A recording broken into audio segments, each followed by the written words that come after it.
team players, and welcome back. So, yeah, exciting stuff going on here in the world of local football flavor. Most of which being that we're getting things right and we're making winners out of all of y'all. So, we're glad we're able to do that, but we do have to hit the upfront disclosure. The major one that we got wrong of the week, Taysom Hill did go off. And that was not projected by any stretch of the realistic imagination. But we do love that we have a ton of questions. We will answer them all. That's what we got here. Jesse, I love how your first answer is always yo. I think you literally put this in like 6 seconds after I even made the ability to write stuff. We love you, Jess. Joe, I would like to touch on Taysom Hill for just a moment before we begin the questions. Touch on Taysom. So one of the things I want to make super clear about Taysom Hill, and it's one of the things when KJ asked us last week about the percentage chance that he has to go off, and I said that it was less than 10%. One of the things that needs to be noted is that as a tight end, he is actually the volume, and this is what I want to clarify for most people when talking about tight ends, is that it is much better to attack tight ends that are getting volume, right? Mm-hmm. But Taysom Hill is in this very unusual space as he's always been, is that when you go back and look at these numbers, he is actually getting yardage within the 10 within 10 yards of the end zone.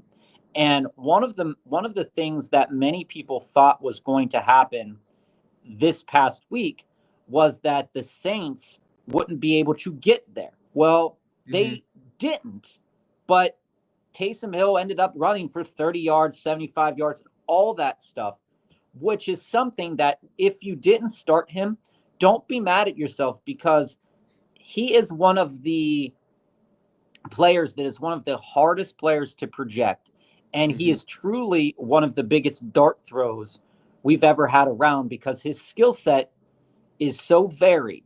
And it seems like now, though, Joe, this coach specifically has said, and it's come out and said, that they want to find as many ways as possible to use Taysom Hill. So, which is the opposite of what he said 2 weeks ago. I hate him. Going forward, wait a lie. Going forward, this is real. It's frustrating. But as I said to Joe yesterday, fantasy football is one of those frustrating things, and we can only go off the markets and the stats that you have. And if the stats don't match up at the end of the day, it happens. But you go with what the smart plays are. And Hunter Henry, for all intents and purposes, and Jonnu Smith, like we did mention a couple times, were smart enough plays, and as tight ends, they did very well as tight ends. So, and as an aside programming note for those today, Bob is using his phone rather than his iPad. So if you hear those buzzes, it's not us being censored, but rather Bob being a popular man and getting shout outs via the text machine. All right, George, sup, man? Maybe another win this week. Hoping the Texas defense won't make more than 36 points. Yeah, I think you're pretty safe by that. And then you'll be 8-3. If a defense gets 36 points, like the final score better include like 7 safeties. Like that's the only way you can really get there. Question though, should I drop Waddle for Leggett or McMillan, or if you're going to trade them, who can you get for Waddle? That basically boiling down George's question here. What is the fair market value of one Waddle who originally was a 2nd or 3rd round draft pick? Bob. Well, right now, the value of Waddle is really, really low.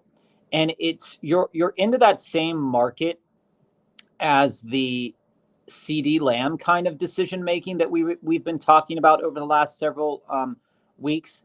It's looking at it and saying, okay, can I stomach giving up this player that has a chance to be super productive, but hasn't been productive to the degree that I need him to be right now? And right now is not the time that you can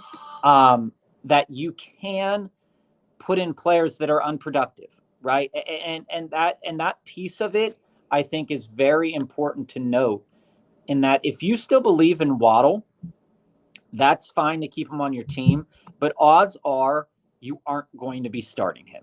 So if Leggett were to make it into your starting lineup, the volume could be there, then it would be worth moving on from him. And at the end of the day, even if he has a pop-off game, you won't be mad because the chances that you were going to start him are significantly lower than they've been probably all season. Yeah. That's my viewpoint of Jalen Waddle. And I think that's my viewpoint of all underperforming players right now, in the fact that, if they're not performing, we can't.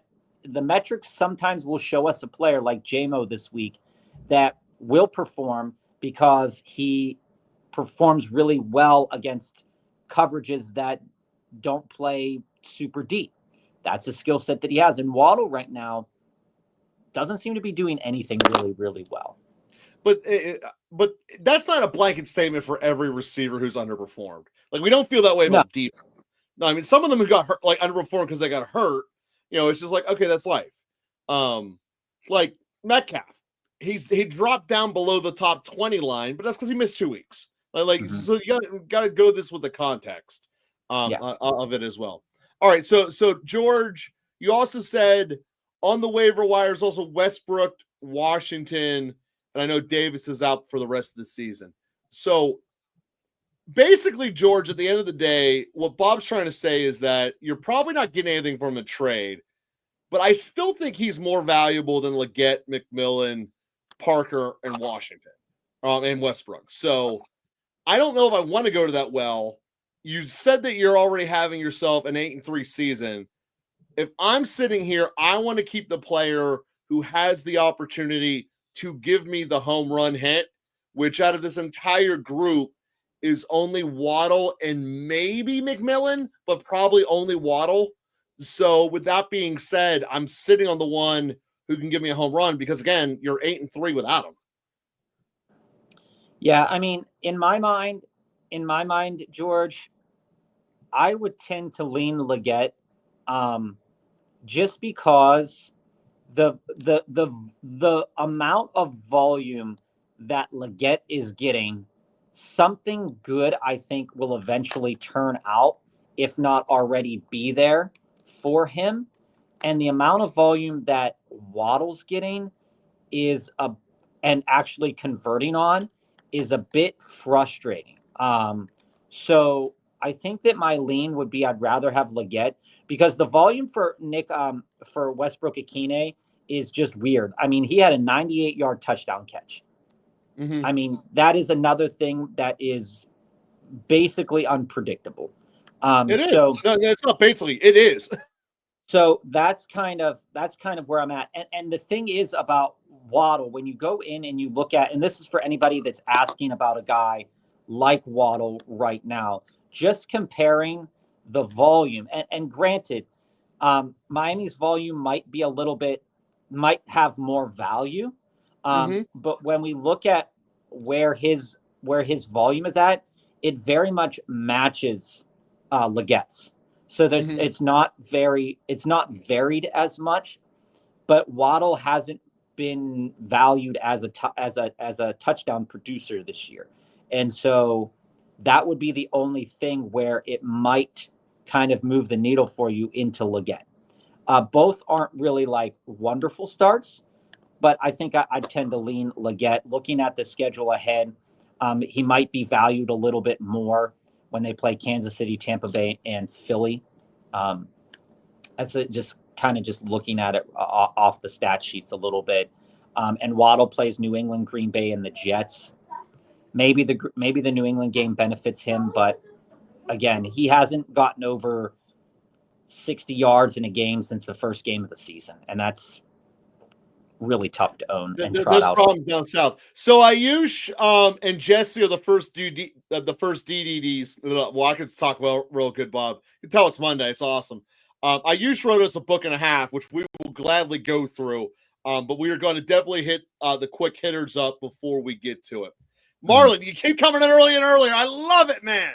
I love it. I thought that you were only a nocturnal night animal, and you keep coming earlier and earlier with each of our broadcasts. I love it, Marlon.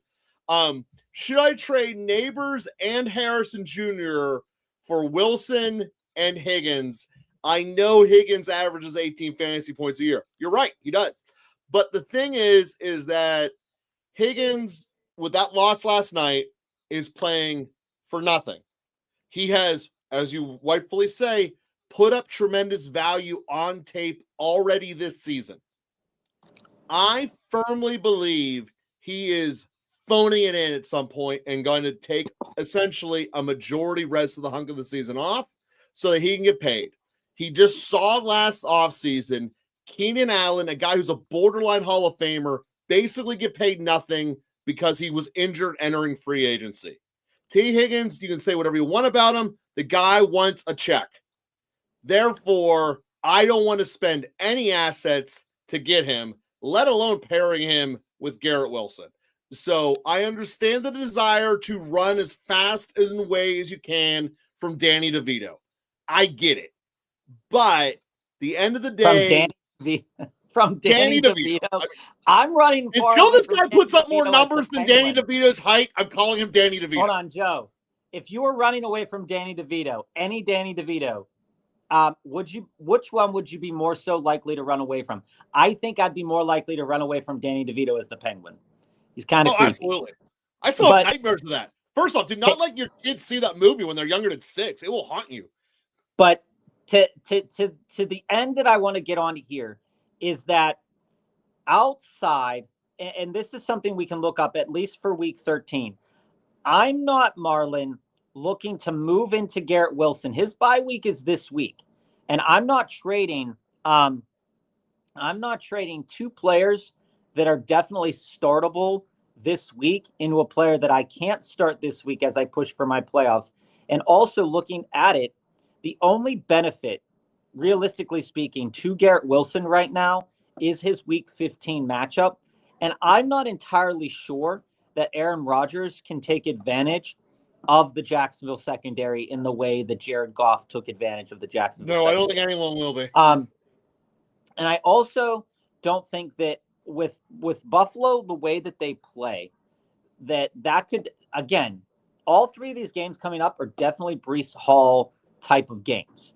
And so as I look at it, I'm more concerned for Garrett Wilson moving forward in that.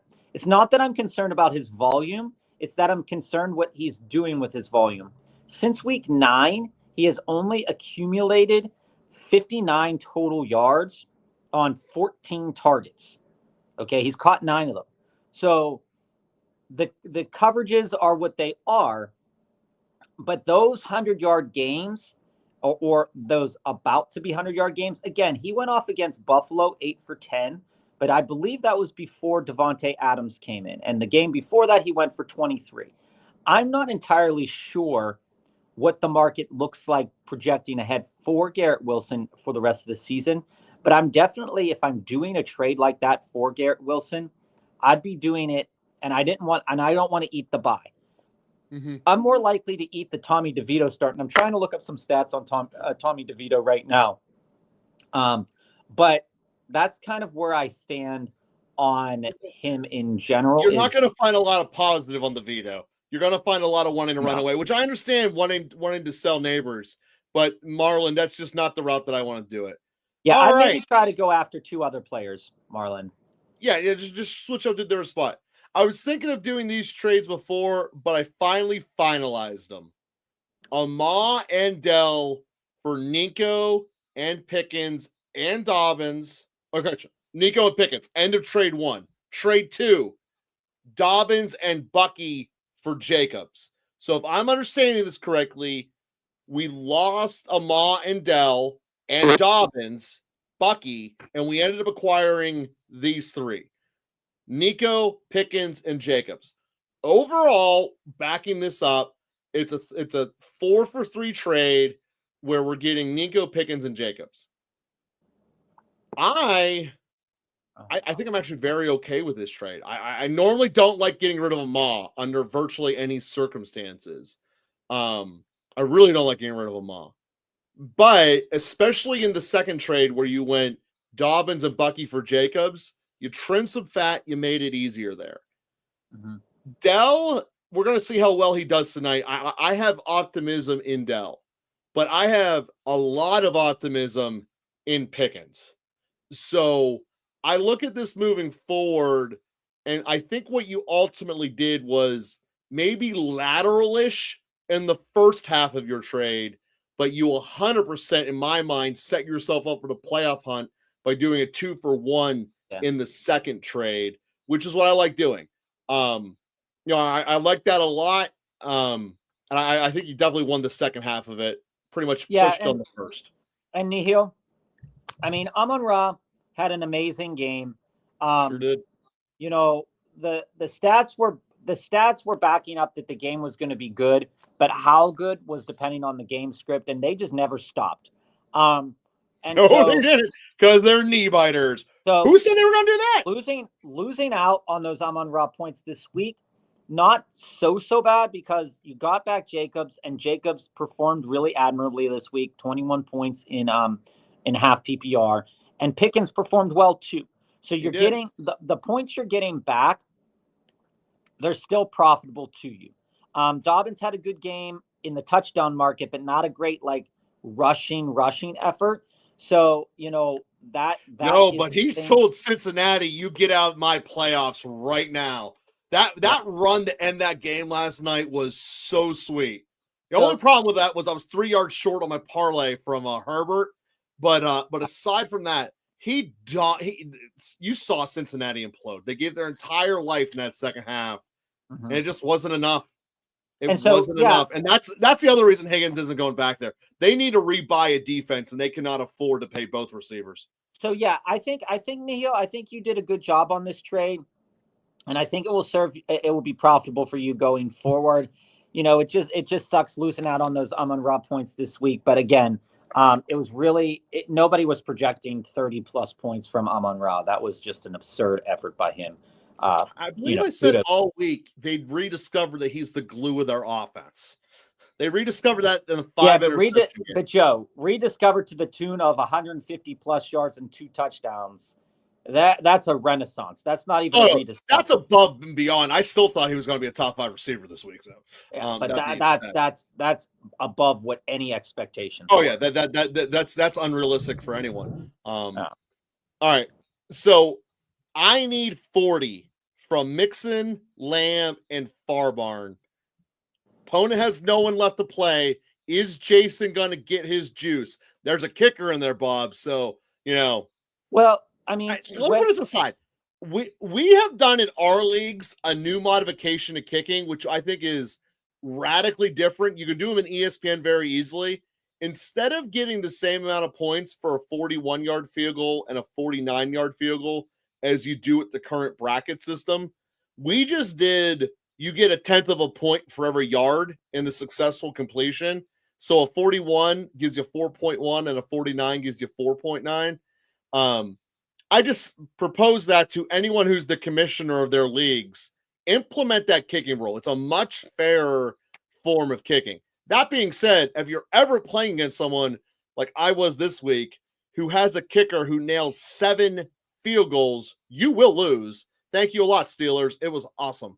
But that being said, we need 40 tonight from CeeDee Lamb, Mixon, and Fairbairn. I think you can pretty safely assume you're getting 2 touchdowns. That gets us down to 28 left. 280 yards.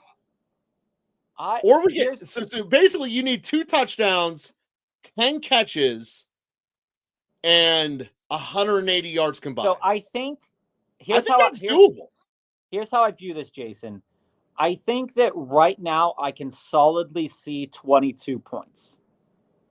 I can see 100 yards on the ground from Mixon and a touchdown. And I can see probably 6 catches and 40 yards out of CeeDee Lamb. And then I could see 6 kicker points. So we're going to need approximately 8 more points to come out of that market.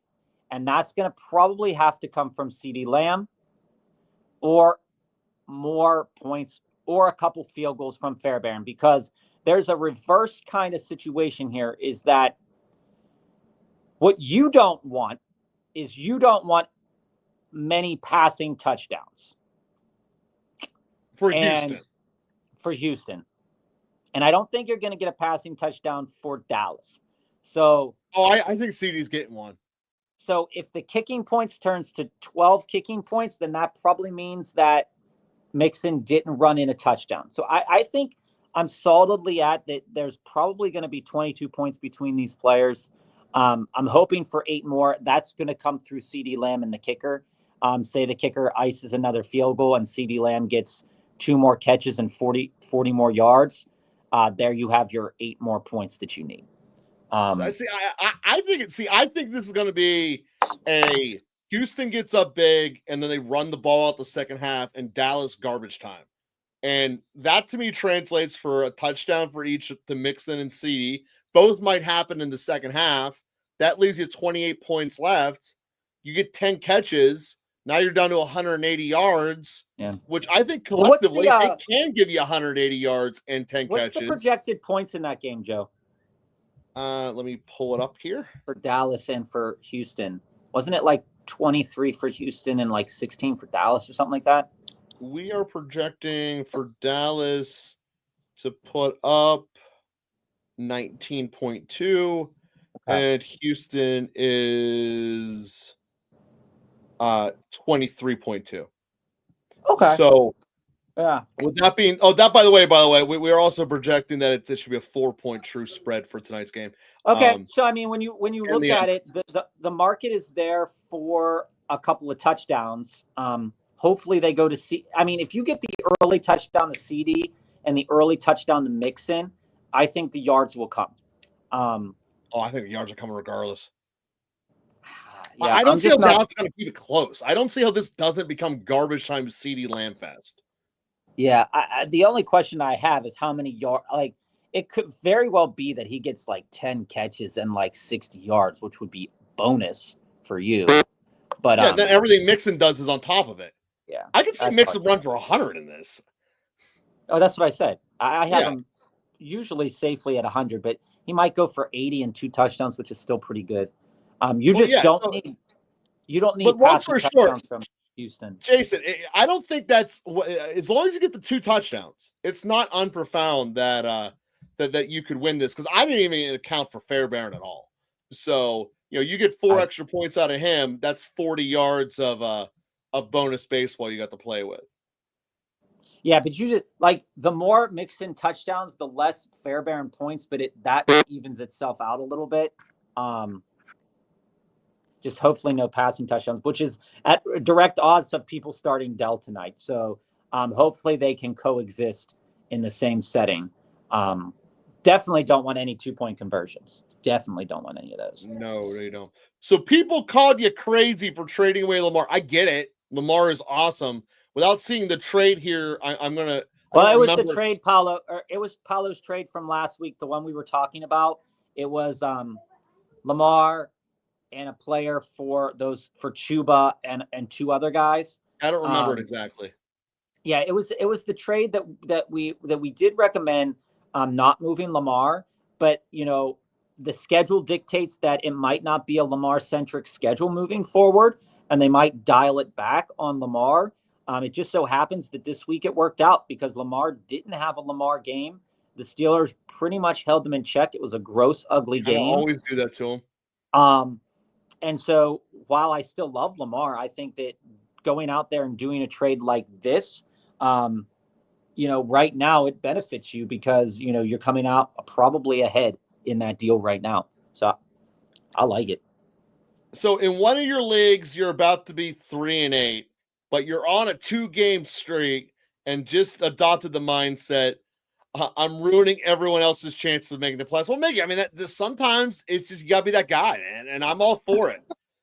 Quite frankly, Bob was that guy 2 weeks ago, and he got himself in the playoffs by doing that to the right people. So, yeah, I mean, where I stand on that, Miggy, is that I think it's a really, really nice, actually, that you're sitting there with really 3-8. Your chances have gone away. It's rough, but you've won 2 games. it gives a little breath of life. For me, this is like the right time to be like, okay, I'm just going to go out there and make waiver wire moves, and I'm going to start the guys that, regardless of the name, I'm going to start the player. Well, that's what he did. He cut Taysom Hill for Jonnu Smith, and it still worked out for him. Yeah, I mean, like, yeah, dude. The thing is crazy, Miggy, because the optics on Jonnu were super strong, and the ones on Taysom weren't. And like I said at the top of the show, Taysom's projections as a tight end were still mid to bottom tier, like tight end 1, tight end 2 kind of numbers. But as a runner, it was absurd. He pulled the Kamara numbers that everybody was throwing out there. So, he's so hard to project, but Jonnu is a little bit easier to project because he just gets the tight end market numbers. So it works, Dude, all right. So I love this roster, man. Going back to what you were saying before. So with Hurts, Miko, Pickens, Higgins, you had yourself a great week. You heard a little bit that Tracy wasn't able to be your flex, but still Cooks and Jacobs being your starters and McBride. Yeah, dude, I think you got yourself a You're chance. set moving forward, man. You're absolutely set moving forward because you look at you look Nihil here. He's the one who did a different trade, the Amon-Ra trade. Mm-hmm. And as I see it, while Estime threw up a goose egg, Cook, Jacobs had great games this past week. Pickens and Higgins had great games as well. And Trace Gillen just became more valuable. Yeah, you're set up for an incredible run at things. Matchups dependent with these players. So I really like where you're at. Tracy in an 8-man league this week. Like that's how much I think Tracy has jumped up in value. Yeah, I mean, you have 3 starting running backs when some teams don't even have 2 solid options. So I think that's incredible. The only thing I'm going to tell you to do, and again, this is dealer's choice. I'm getting rid of Amari. I'm getting rid of Higgins. I think both of them are at their peak, and it's a big cliff they're about to jump off of. I think that's the only thing that can derail you. I'd move on from them. But again, if you want to sit and ride into the sunset, that's acceptable too. Steve absolutely destroyed my opponent. Didn't listen to Joe and started Allen instead of Goff, but I still won. But I was thinking about you, Steve, because sorry, bro. Joe and I were both conflicted on this start. But Josh Allen still had a good game. So he did. Joe described it so well, and his conflict in describing Goff was what most people were concerned about was if he stays in the whole game or most of the game, he's going to have a great game. And that's what happened. So I am so glad that Josh Allen turned it on in the second half of that game for you. So that's super exciting. Because I was thinking about you and I was talking with Joe. I was like, that Goff Allen decision is so tight right now. Just difficult. But moving forward to week 12, I think my initial lean right now, without having looked up everything for week 12's numbers yet. Yeah, we'll look much better in week 12 as the week goes on, guys. We're still in celebration mode here.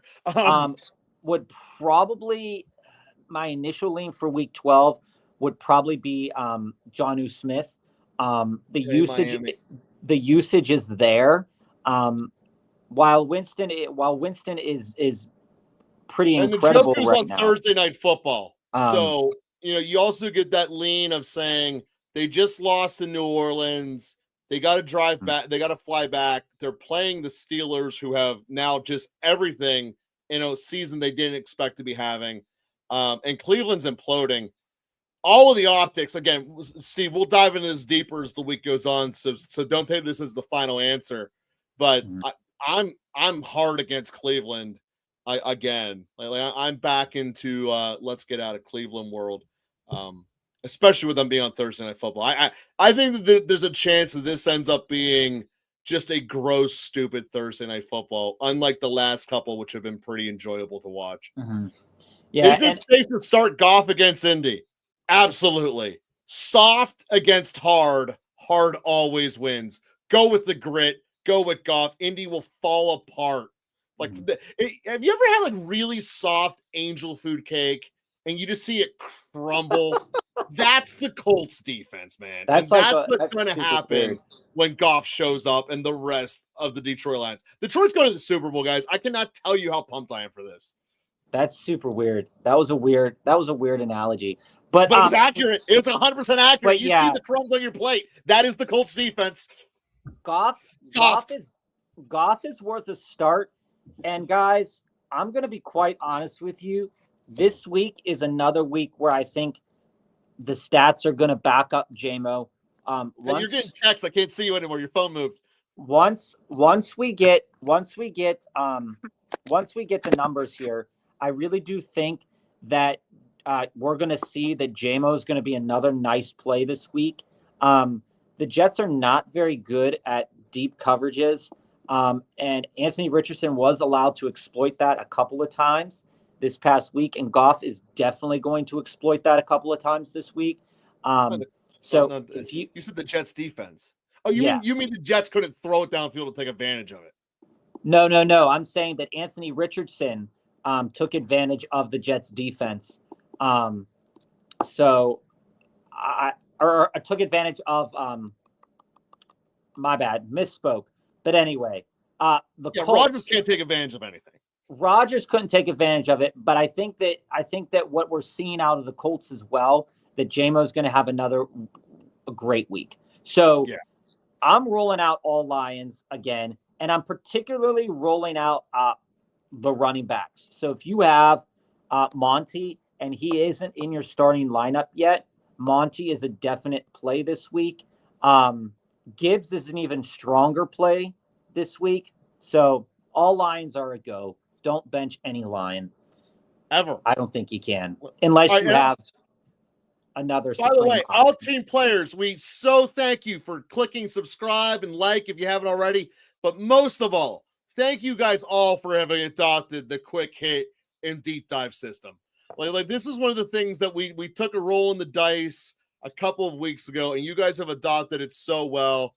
About a month and a half. You guys are the best. We love you. So that being said, Diego, should I pick up Tampa's defense or the Cards defense next week? Tampa's been pretty bad, but they play Danny DeVito and the Giants, and the Cards have been great, but they play against Seattle, who's fighting for their life. Look, I am big on matchups and points projected against as a starting point. I think that's one of the ways you have to look at a defense. How many points are they going to let up against them? And when we look at what we project the Giants to actually score, it's pretty below average. When we look at what we're projecting Seattle to score, it's a full 4 points higher. Now, with the way we do our projections, that's incredibly significant. So I'm going to go with DeVito implodes because he's DeVito. And I would go with Tampa. Also, the fact that Tampa just got given a gift with Atlanta losing that game to Denver. Like, they should not still be having a chance midseason the way that they are. So I really think that you're going to get a surge out of Tampa overall, particularly articulated through their defense. So long story short, Diego, we'll have deeper answers moving forward, but my strong lean, and this probably ain't changing, is going to be Tampa over the Cardinals in terms of which defense I'd rather play this slate. How do I feel about giving up on Josh Allen to get Jalen Hurts? I already have Saquon, so I kind of want Hurts because it feels either tush push or Saquon run. So in general, when you're talking about stacking players, the best way to get the return on investment, Landon, is to do throw to catch. That could be a pass catching running back. That could be obviously a receiver or a tight end. You are going outside of that realm and going all in on total Philadelphia production. Now, that being said, Philadelphia is a scary team. And right now, they look like the only ones who could slightly be competitive with Detroit, who's outside of their division. So that's fair. But the other thing with the Philadelphia is that they don't always jump out of the gates hot and put it on people. Play a soft schedule though. So I don't know if I want to switch to Hurts. That being said, between Allen and Hurts, in a vacuum outside of your team, but in a vacuum, I do love Hurts moving forward as the weather turns. Two reasons: Philadelphia doesn't get as much snow, and Hurts is much more running, so he's able to be offset. That if he has to rely on running instead of throwing, he's a safer bet in the playoffs. So, in a vacuum, I like the idea. But for your particular roster makeup, I don't like the idea of trying to stack Jalen and Saquon because it's too dependent upon the Philadelphia touchdown game, and it just leaves you exposed. All righty, Steve, start two. Quentin Johnston, Hopkins, or more. So obviously we're going to have much better answers as we're able to break down the pass break situations and projections coming up in the upcoming week, which, we'll get to as the week progresses. But my gut feel is that this Chargers passing game, having watched them last night, it kind of lined up what I've seen on tape for the last couple of weeks. These guys have accepted the fact that their best player by far is Herbert. I say that despite the fact that I watched him not complete a pass for what felt like the entire second half, sans the last drive. But he is by far their thing. He had that engine rolling, and it worked. So Quentin Johnston also looked like a dude. So I got to tell you, in terms of total receiver progression, the Chargers room from June to now is further ahead of any other receiving room as a unit I thought it would be. And it's mostly because of Quentin. And this is someone who drafted Ladd McConkey in basically every offseason draft we did. And you can go on the tape. He is exposure over 50%. I feel like I grabbed him constantly. And the reason was I believed he was going to be Keenan Allen, and he looks like it. And Quentin Johnson looks like what Mike Williams was. So I love Quentin the rest of the year. And out of those three, it is a no doubt. Hopkins, to me, was disappointing. When we looked at, I thought for sure the way that the Kansas City was going to build that roster and build that game plan more so coming up against Buffalo was that they were going to rely upon the veterans who'd been there, done that. Kelsey was effectively not a factor early in that game, and neither was Hopkins. It was almost all Worthy, and that was concerning to me. Kansas City is, it's weird to say this, we're in week 11, but it still feels like their receiving room is in constant flex. And I get there's reasons for it, injuries and trades primarily, but I don't have a pulse for it yet.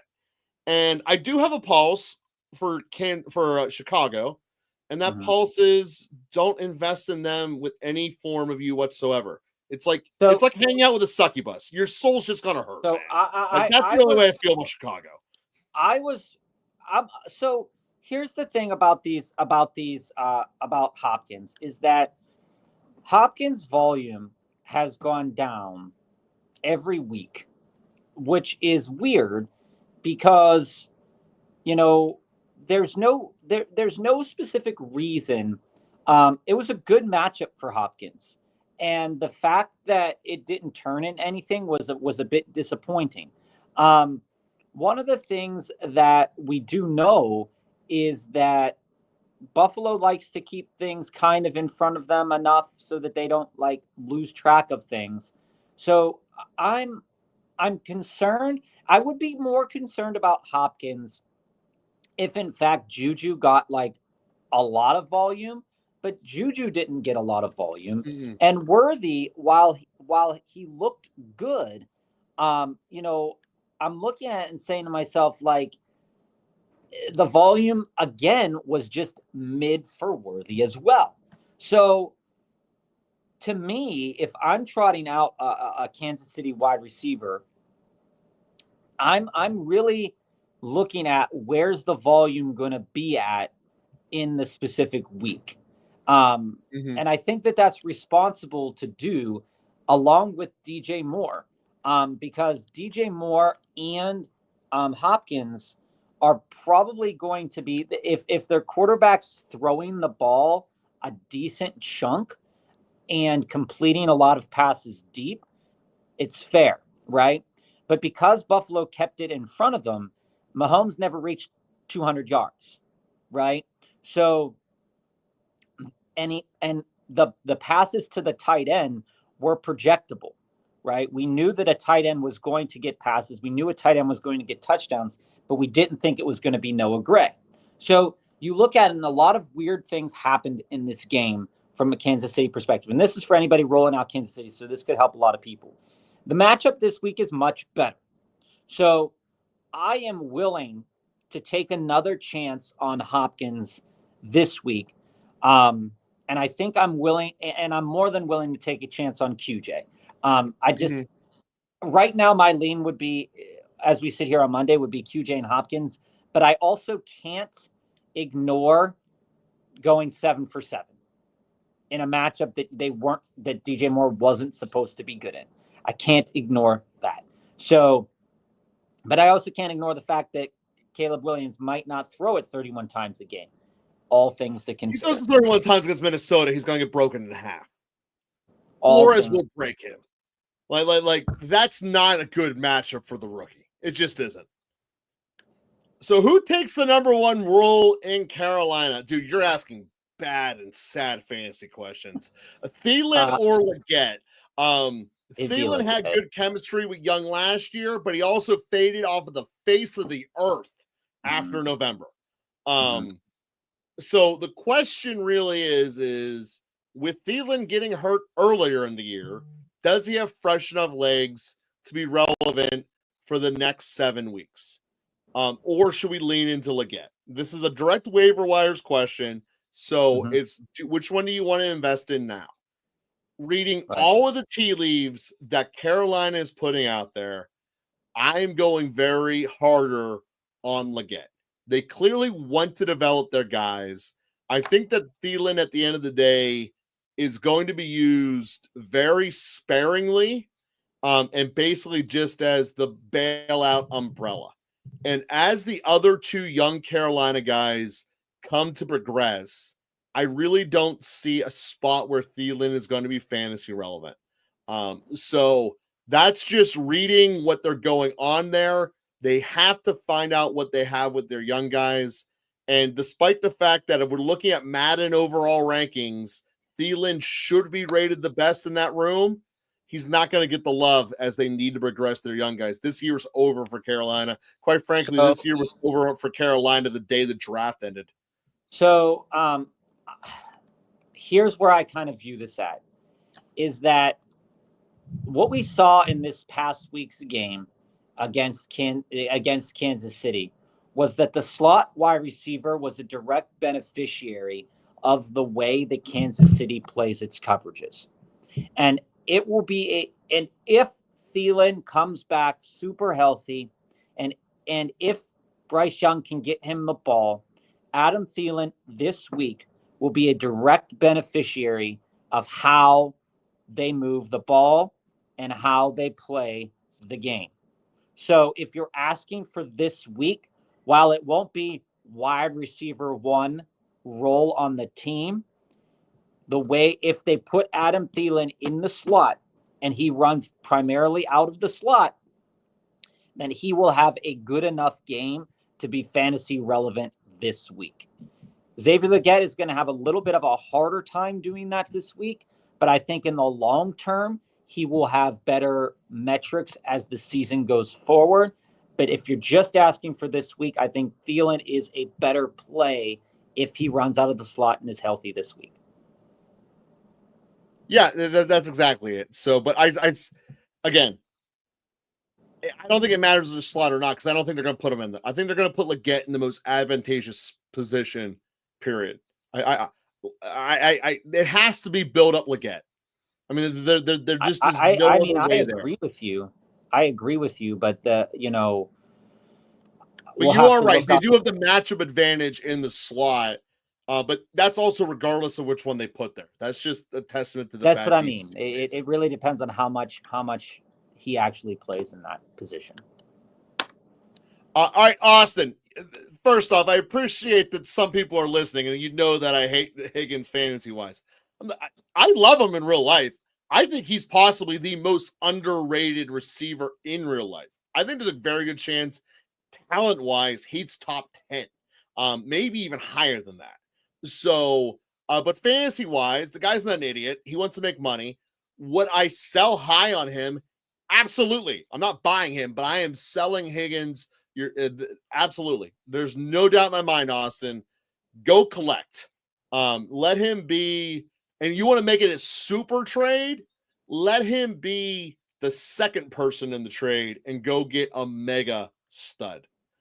Combine him with like a Monty to go get Saquon, because you could probably do that trade right now. That's the kind of thing that I'm saying to go do. But yeah, I'm 100% sell high. I was selling him after every single one of his relevant performances year to date. And people looking at, oh, you gave so many points away. I was like, I also gave 5 empty weeks away. So there was that. But that's my answer, Austin. Absolutely sell high with him and go get some quality. Yeah, I mean, when it comes to Higgins, Joe's absolutely right that a guy like T is when he gets the right amount of volume, he is one of the most valuable players in the league. I mean, I don't think that the Cincinnati Bengals would be anywhere without T Higgins. I mean, he kind of his connection with Joe Burrow prior to Chase was great. And this is coming from a guy who's a Steelers fan, who also kind of likes Cincinnati there. I mean, it's unfortunate that the Bengals have, and again, players want to win games. They don't want to go out there and lose games. But there's a point in time where a player likes money more than winning a game. And I think that where the Cincinnati Bengals are in the schedule, that there is a sense of Cincinnati's ownership, though. That there is a sense of pride that they don't want to lose more games, and T. Higgins is going to show up and perform. But what Joe is speaking to more so is that if T were to happen to get a nagging injury, there is a less likely chance that I'm saying a hangnail that he plays. And that's that is realistically one of the only pieces of hate we're flying towards T, is because T is thinking about himself, which is smart to do. And he knows his worth, he knows his value. So yeah, yes, he should be a 30 million receiver if he's healthy entering free agent. If he's not, he wants 14. To win games. But where the Bengals sit in terms of their record, they ain't making the playoffs. The likelihood that things turn out their way, it's not there. So I mean, look at it. All the teams look at the wild card teams right now. They've just lost to the Chargers last night. They got swept by Baltimore. Have they lost to Denver yet? I don't know. Well, they'll play Denver if they haven't lost to them yet. So the point is that they have a tremendously uphill climb before we even look at the record and go, wow, they got a lot more losses than all those teams too. So Cincinnati realistically has virtually no chance of making the playoffs. And is this a team that everyone thought was going to be for sure they're in the playoffs mindset, and they just didn't. But here's the thing I'll tell you is week 16, I believe that is, against the Browns, that matchup significantly benefits Chase more than it does Higgins. The matchup against the Titans significantly benefits Higgins more than Chase. And the matchup against Dallas benefits them both. So I am okay rolling out Higgins, unlike Joe is. But I do understand his point of contention where a single thing happens, and that has happened at points in time in T's career, then you kind of just lost all the value you had. So you definitely don't want to be the team that scored the most points and gets knocked out in the first round of the playoffs because your main guy ain't there. And Higgins just screams that left and right and left again. Yeah. Hey guys, I got beaten in my waiver wire bid for Henry. My only legitimate options were Disley and Hill. Is it worth picking up one of the two? So I would go with Hill over Disley.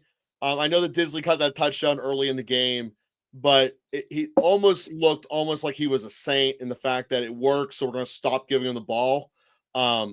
So I like Disley overall, but if Taysom Hill is going to give us a chance that every time they have the yardage projection, they're going to use him as the back to get the yardage because they use Kamara for the catching, it's got to be Taysom. So that's how I look at that. Where I fall on this is that I like Disley's recent volume. Okay. Since week 7 on, the volume has been really good. And when you look at it in terms of weekly finishes, in terms of being a top tight end since week 6, he's had 2 top 10 finishes. So while the volume is enough, it's more in the Hunter Henry realm of what is he going to do, and is he a valuable target in terms of the red zone? And to be honest, not truly, right? The running game comes first in that red zone for the Chargers. And like Joe said, Taysom is one of those guys where if he's going to be involved in every stretch of the imagination, I think what you're doing when you go in and get a guy like Taysom, you are walking into a low floor player, but one of the highest ceilings of any fantasy player that we've had in the last 5 years. And this has always been true about Taysom. So Taysom is not a risk-averse person's player. Disley would be. He's more of a volume-based guy. Granted, Taysom did catch more passes this week as well, but what you need to look at here with Taysom is all the other stuff that he can do. And we did talk about this a couple weeks ago, Joe, when we were talking about Taysom Hill. And the fact remains is that he's had 2 top 10 finishes and then 2 finishes outside the top 10, which, is that's something that you'd be walking into, right? So week 8, 30th, week 9, 5th, week 10, 22nd, and week 11, 1st. So if you're willing to take a chance, the games coming up are the Rams, who Hunter Henry did exploit as a pass catcher to some degree, the Giants, who have a good pass rush, so he'll be used well, and the Commanders. I think all 3 of those matchups do favor a guy like Hill, and that's notwithstanding the 42 points that he put on the board. As a pass catcher, he got the volume this week that he hasn't gotten the previous weeks.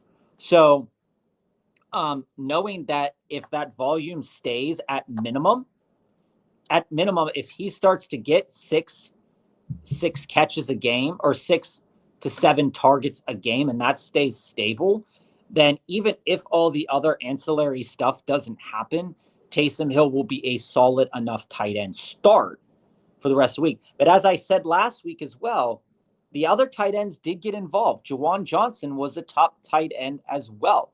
So that's always something to keep in mind as well, is that he isn't the only option in that pass catching tight end department.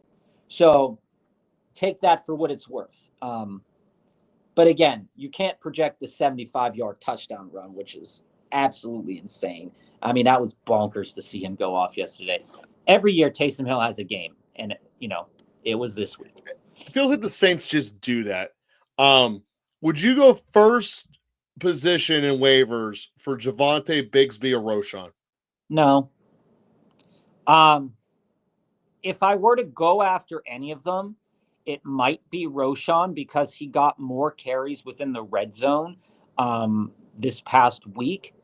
But I wouldn't use my waiver one priority on them. I understand where you're looking at here, Quincy. Javonte is, again, a weird a weird player. It's not truly valuable touches that Javonte gets on a week-to-week basis, but somehow, he always manages to come out and disappoint us one game, and then be like, oh, we got to start him now, and then disappoints us again. He's and this is something to be clear about. If you need a running back, it's not the end of the world to move into him by any means, right? But the guy's only had 3 top 15 finishes in PPR this year. Yeah. So, and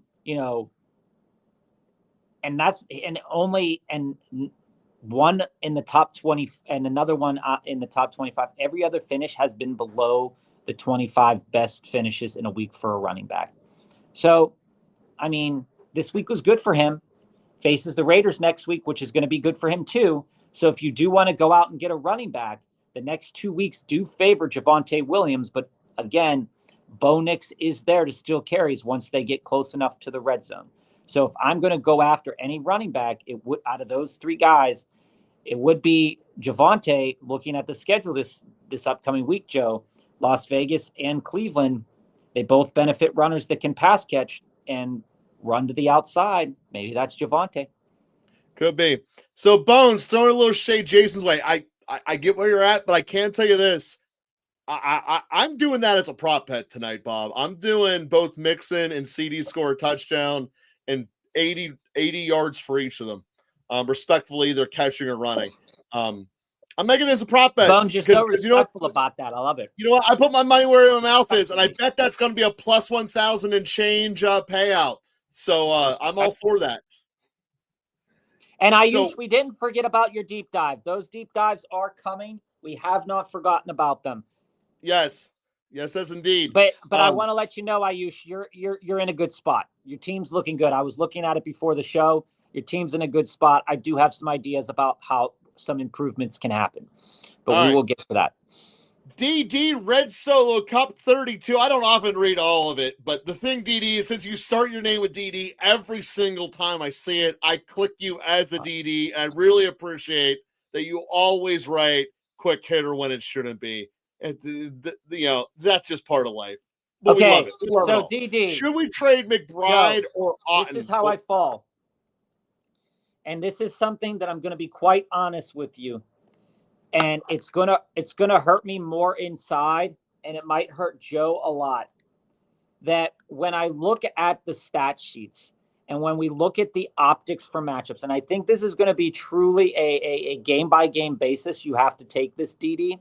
But what I'm looking at is a player in McBride that's on an offense that moves the ball primarily through the run game, but he is one of the primary targets. I would be more inclined, and this is how I would lean.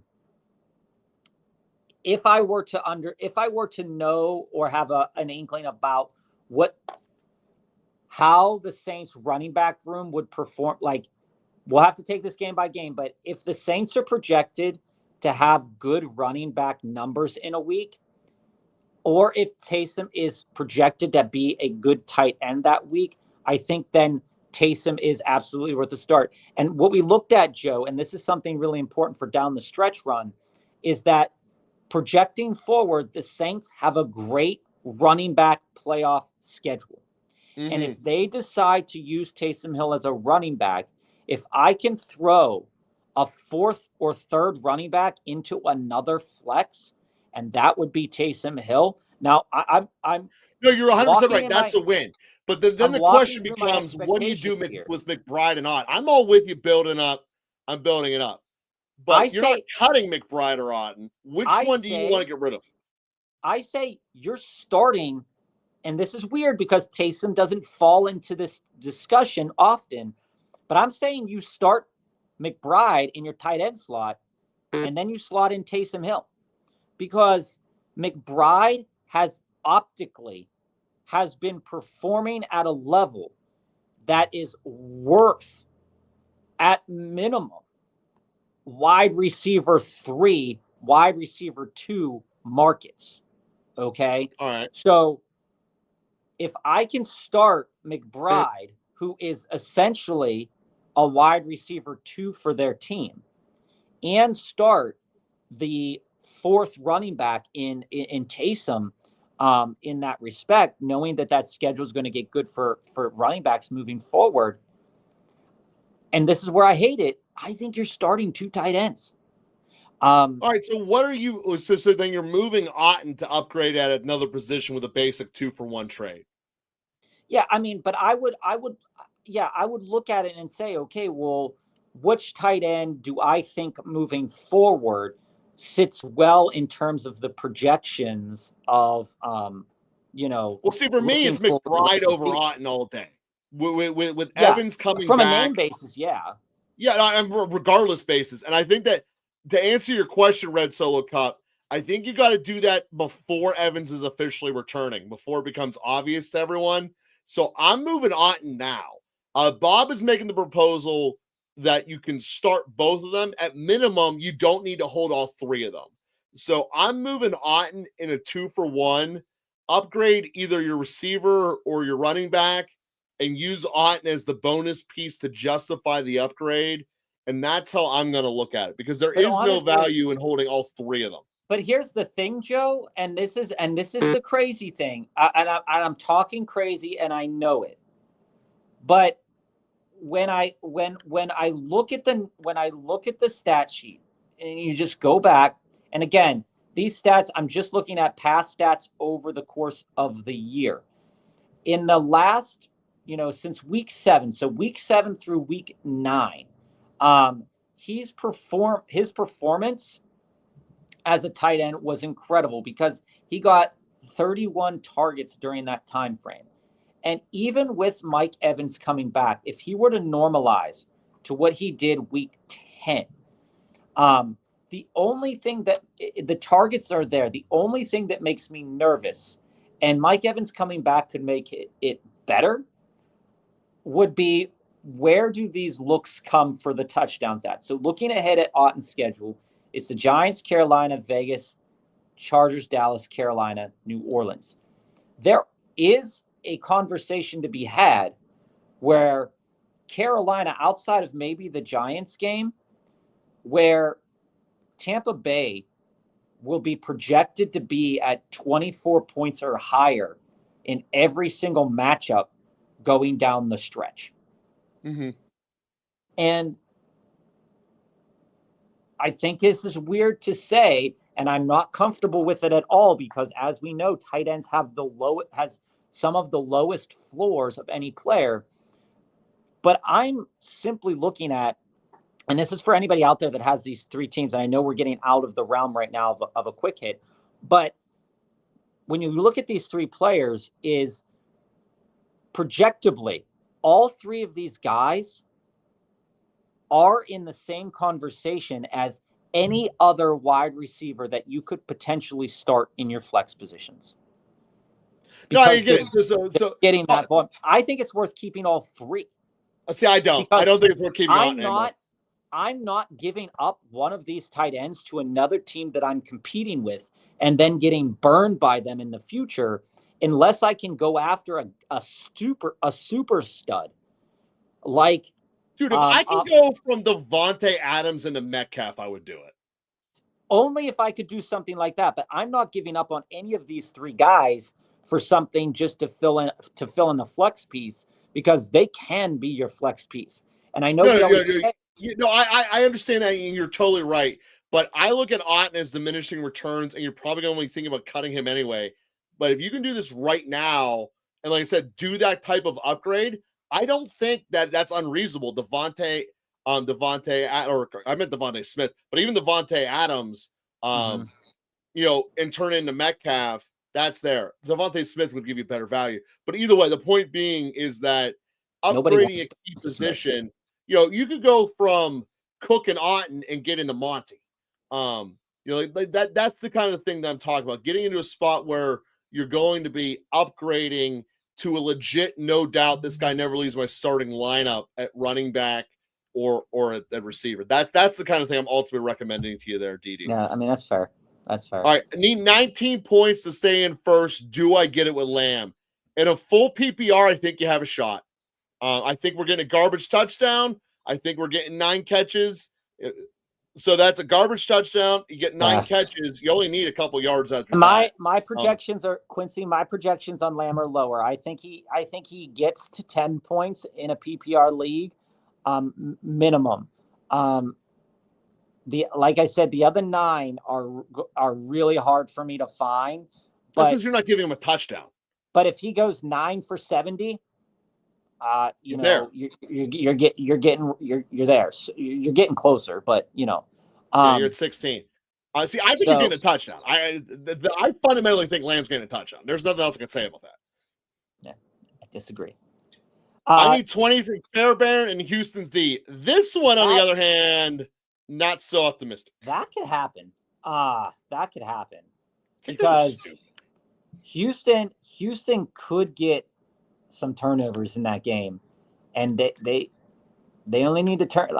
They do need to turn in a couple, but depending on the scoring system, a couple sacks because they do generate a lot of pressure. Oh, they're getting those. That is happening. If they are able to get like 3-4 sacks, I'm saying it's not likely. It's not likely, Ricardo. But if anything, so which one are you more optimistic about? This combination give you 20 or CD giving you 19? I'm more optimistic about this combination giving me 20 because I can see a pathway for Fairbairn to 6 points. So that means that defense only has to give me 14 points. See, I don't see that happening. Defenses shouldn't be doing that. You would need 2 pick sixes. Or sacks. Depending if you do FanDuel scoring. They've had 29 sacks and 13 interceptions. So the 13 interceptions is tied for 3rd in the league.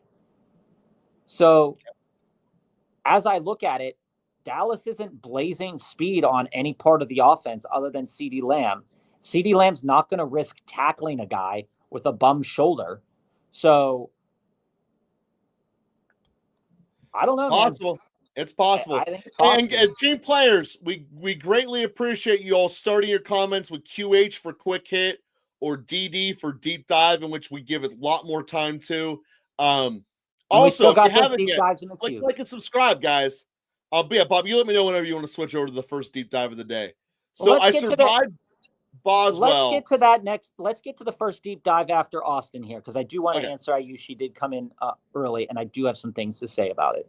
So I survived Boswell, who gave you a gajillion points and a half, and you have 124, and he has 121. You have Stroud and Aubrey. He has the defense. Anything can happen, but I think you should win. I think you should win too.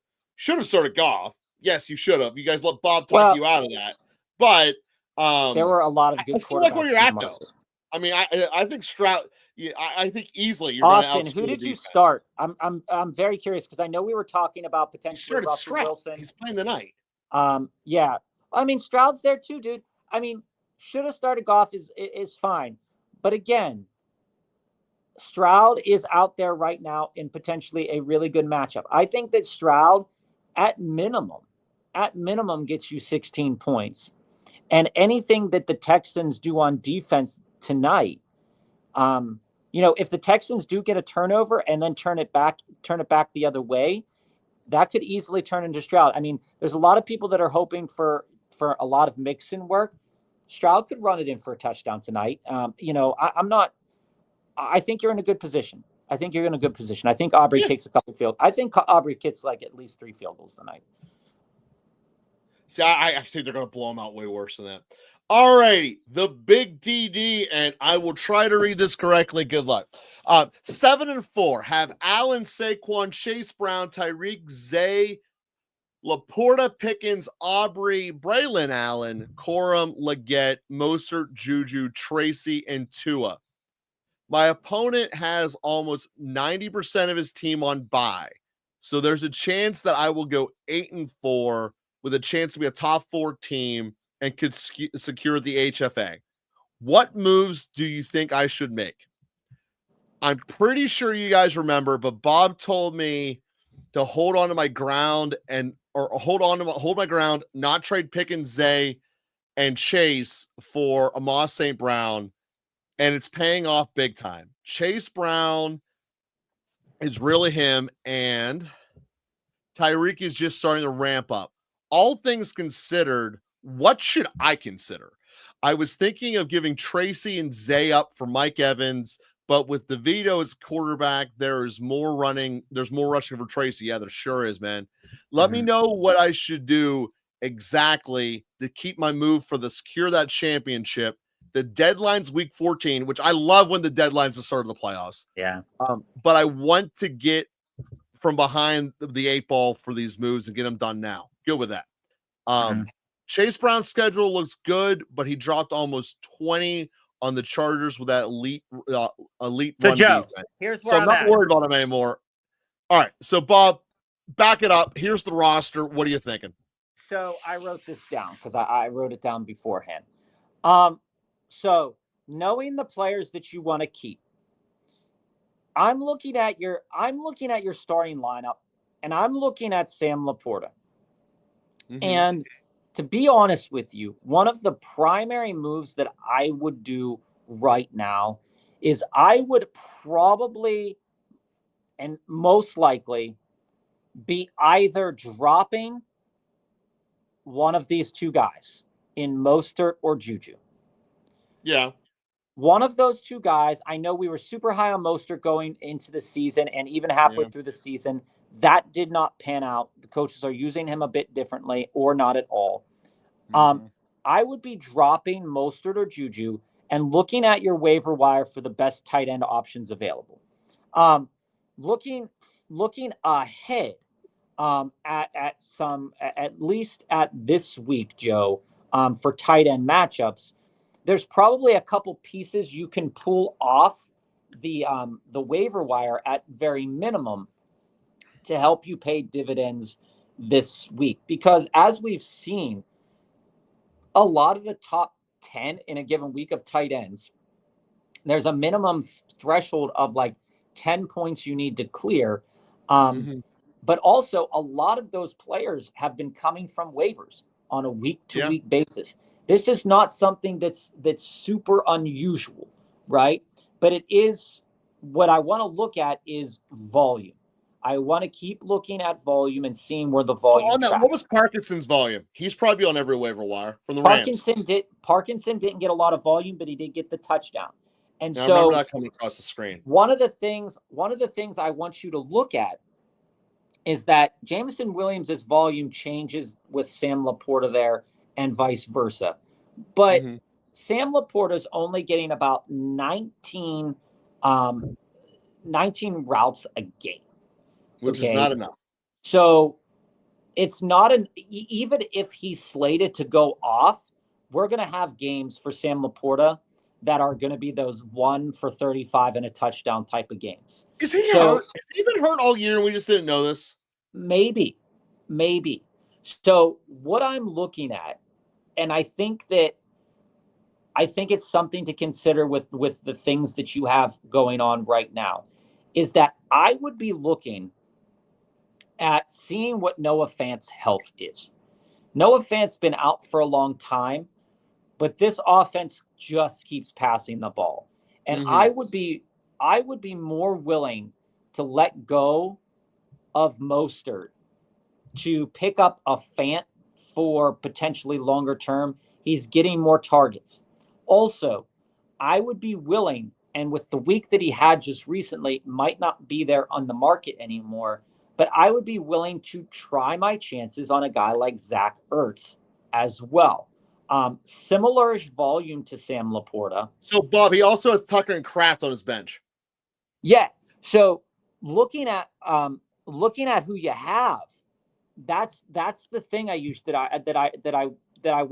want to get across is you've got a whole lineup of players that is ready to go. And I think that if I'm looking at your team, both Kraft and Laporta have value if you wanted to trade them. So you can go in and get a back end piece that maybe is a little bit more trustworthy. Now, I know earlier in the year I was talking a lot about Shakir. I would look at the matchups moving forward to see if they benefit Shakir coming out of the slot.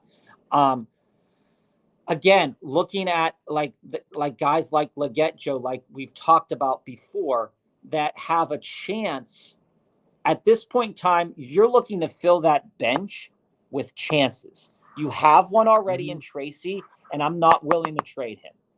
I'm really not willing to trade Tracy. But as I look at it, your Juju, your Tua, your Mostert, your Corum, your Allen, and Laporta are Well, basically. Allen and Corum are chances. If Brees Hall or Kareem goes down, those are home runs. So I'm cool with leaving those two.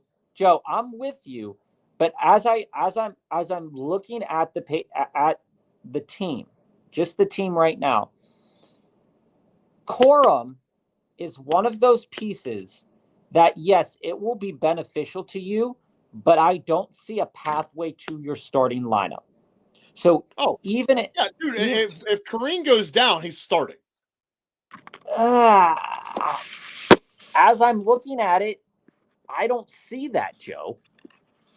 I honestly don't see starting him right now over Saquon or Chase. The Rams are.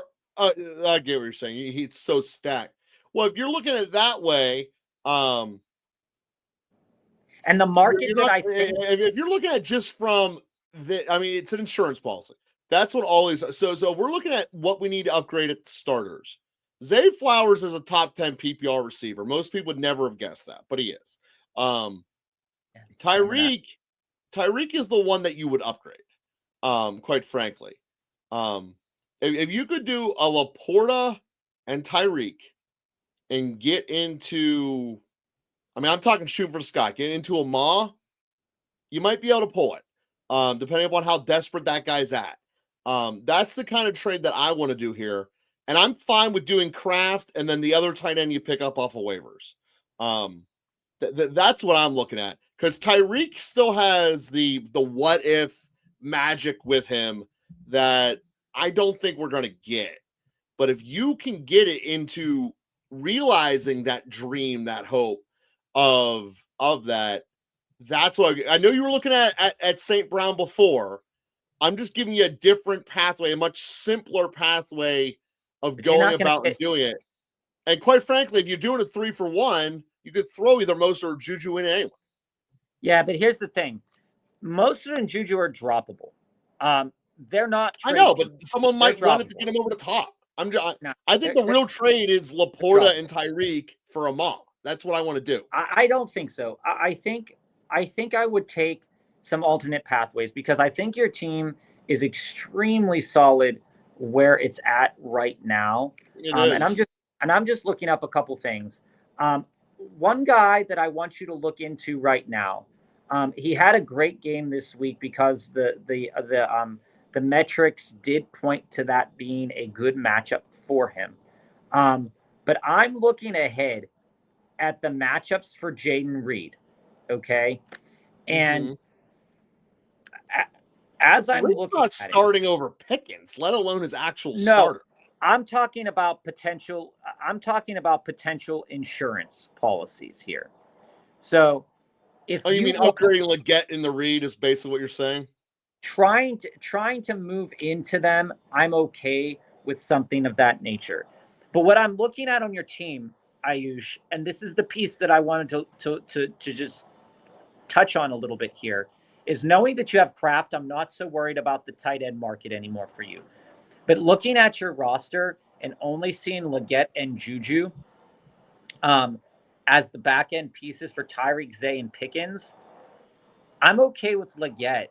But I think if you wanted to do anything, like that's kind of the market that I'd be in for your team right now, is looking and upgrading that fourth wide receiver position and seeing how that plays out. That's where I'm at right now. And we can talk about more about that as the week goes on. But maybe you're looking into a back end Cortland Sutton. Maybe the conversation is coming into you that maybe you want to go out and talk about a Rashad Bateman as well. These guys aren't going to cost you a lot, but again, looking at the schedules going forward, maybe they're guys that will benefit you more. And I'm still not willing to give up on Juju yet, but he is droppable for most people. So that's kind of the conversation that I wanted to have with you, Ayush. That there are steps. Your starting lineup is incredibly solid, so I wouldn't make any moves there like Joe's suggesting. I think that move. I think that you're solid there. If you're not going to go out and get Amon Ra this week with Tyreek and Laporta, it's just not going to happen. Um, but if you wanted to, um, Mike Evans is sitting there that maybe you can move one of the tight ends plus Leggett into Mike Evans. And then then if you were to move Tucker Kraft and Leggett and another piece into Evans, you might be able to do that for an owner that's frustrated. You might be able to buy into a Calvin Ridley with the volume. Um, you might be able to nab. I'm not saying you're going to nab, but maybe you could get conversations going, um, and see how people are feeling about Malik neighbors with Tommy DeVito. There's going to be a lot of people out there that are scared right now, who are neighbors owners, and maybe you can make a package that makes it worth their time. That's all I'm saying. So what package are you making? I'd have to think about it, right? I'd have to get some time to think about it, but I think if you were to feel, and like that's the issue is I think it all Recon, starts I with the just tight want to end. go all in. If you can turn the potential of Tyreek Hill's points into consistent actuality, that's how I'm doing it. And even if it leaves me exposed on the back end, because you got Tracy who's going to be your flex if someone goes down anyway. Even if I got to do Zeke, Laporta, and Leggett to get into a maw, that's what I want to do. So, I mean, you're at a spot where you have 3 legit starting backs, 4 legit receivers, and if you can upgrade your number 1 into the ultimate number 1, and that's kind of what my answer is. Here's Bob and I are taking very different approaches. I'm going all in on this. I'm getting you your championship. Now, I'm going to mention a player that has been much maligned on our show for the last several weeks. Don't you dare say Garrett Wilson. But the matchups look good coming down the pipeline.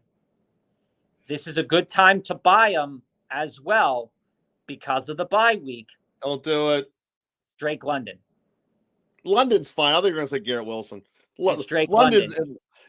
That's an example, guys, right there of how you set up someone for really, really low expectations, and you give them something that's like kind of below average, and they'll take it.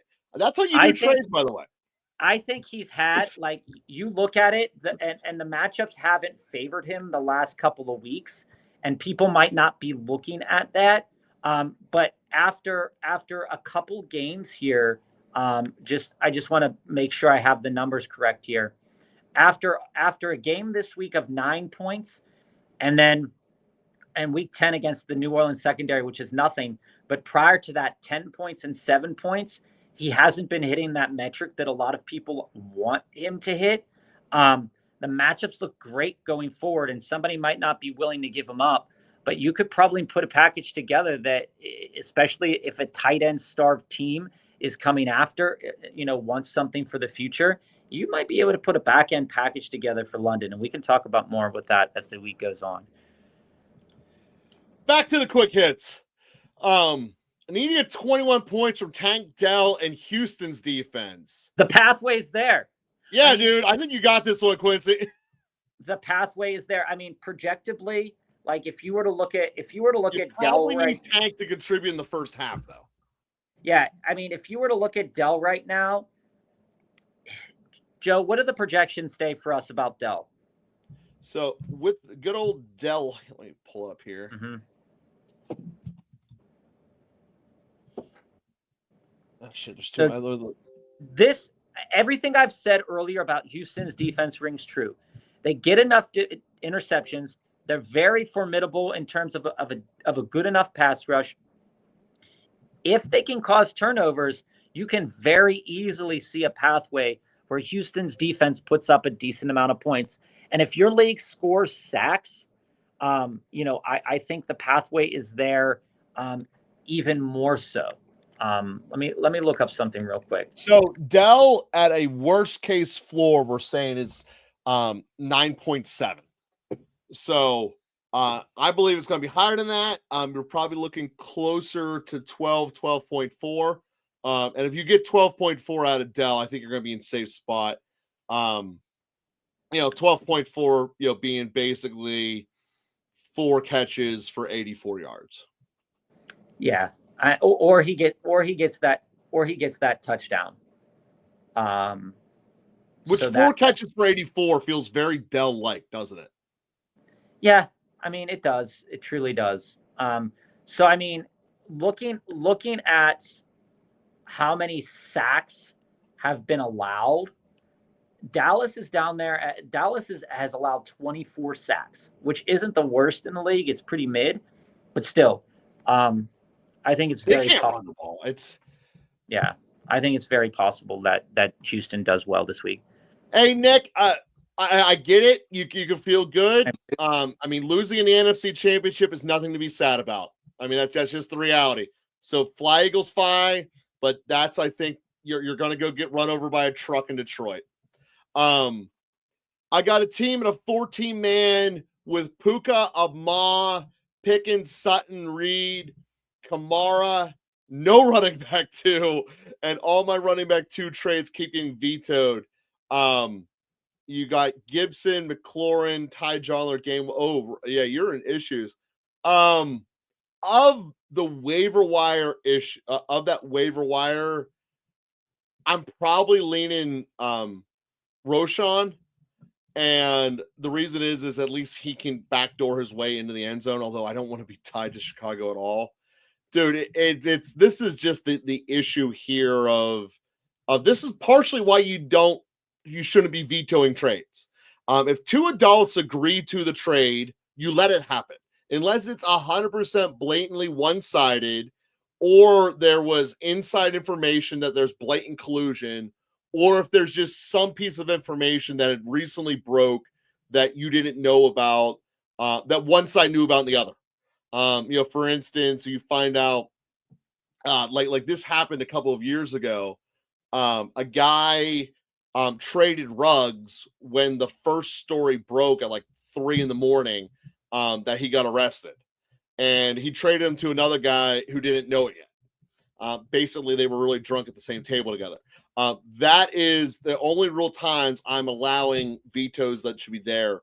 But I feel for you, man. Getting screwed over by vetoes is never ever fun. But of that list there, I'm going to go with Roshan because at least he has some form of touchdown possibility.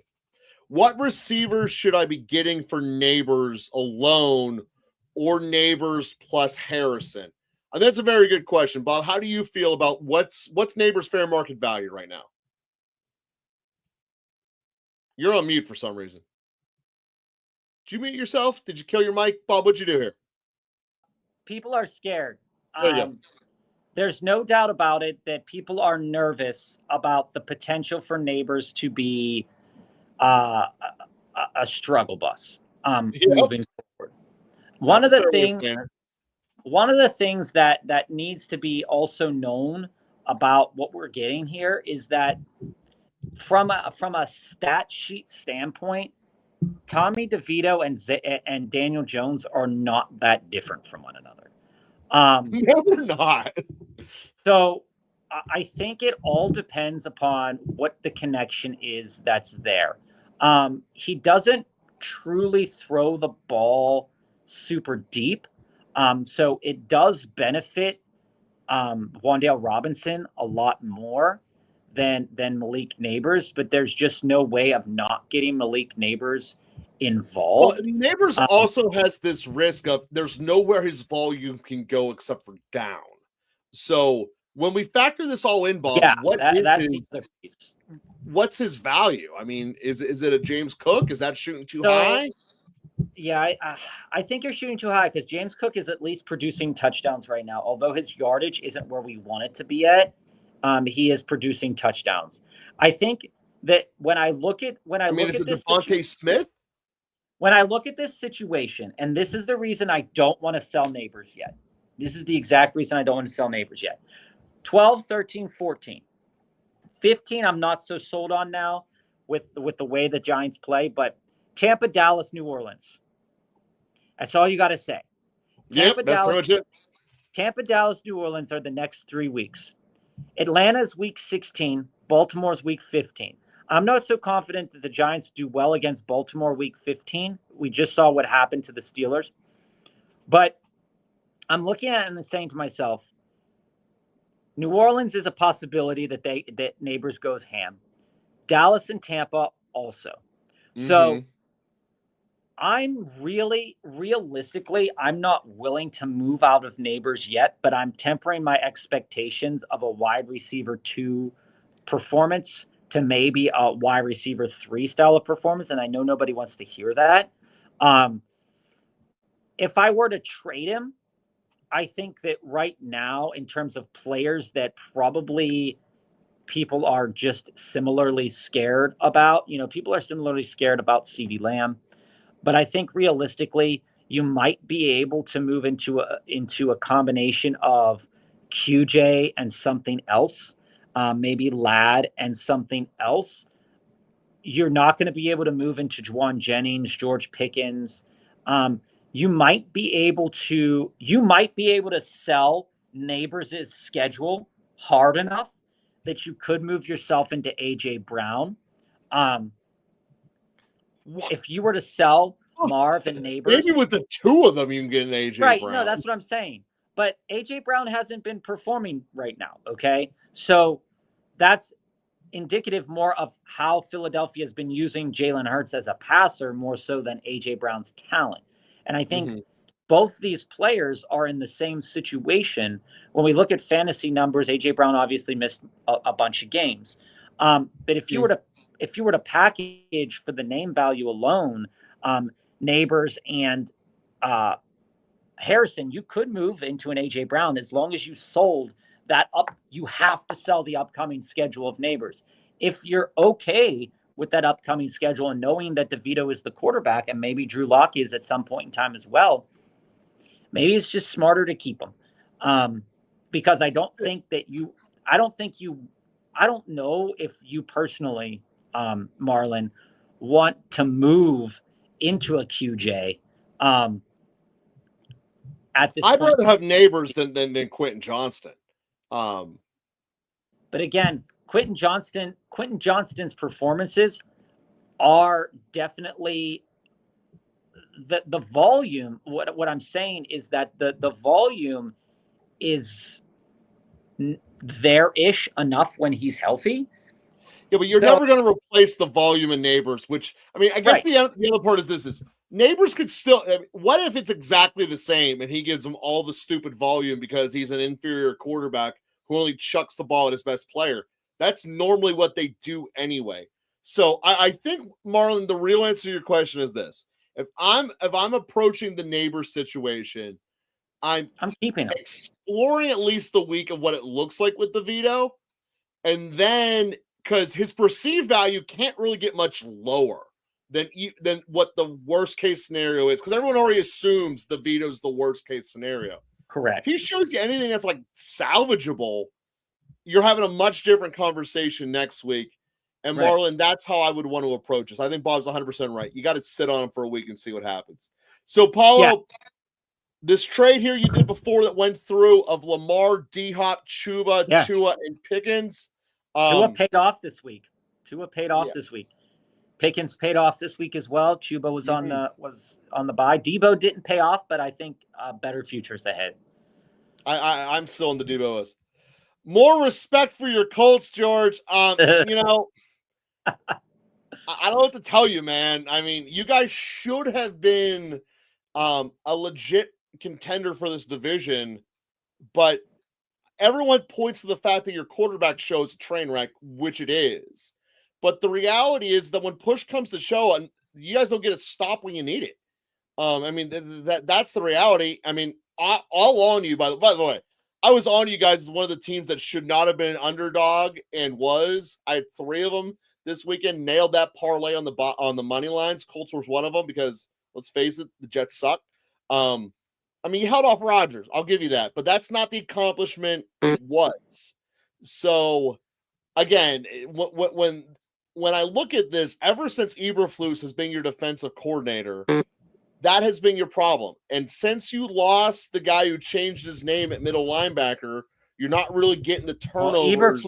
Eberflus is the coach for. No, he was their coordinator for Yeah. 3 years before that.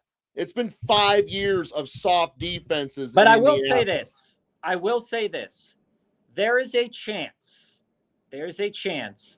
that the Colts, they won't beat the Lions this week. No. It's not going to happen. The Colts could beat the Patriots. They should beat the Patriots. Everyone should beat the Patriots. I don't think they beat Denver. No. I think they beat Tennessee. They probably beat the Giants. They beat all the truly bad teams. They probably beat the Giants, and they'll definitely beat Jacksonville.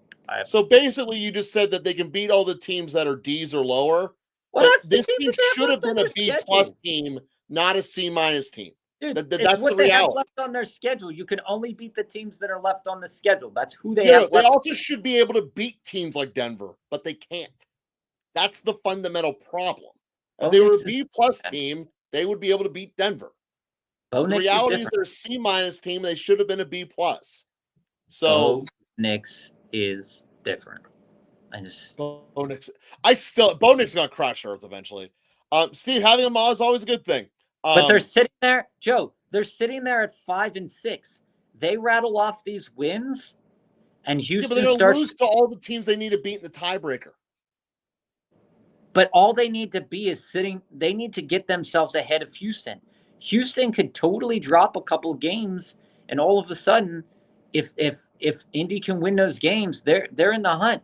I mean, you look at it. Houston plays basically the same schedule, but they've got the Dolphins, Chiefs, and Ravens on the schedule down the pipeline, and those aren't guaranteed. Houston has more losses. Don't get me wrong. The whole South has been disappointing to me. I thought that Houston would have been a solid A-. They're a B-. I'm just not sold on Houston keeping.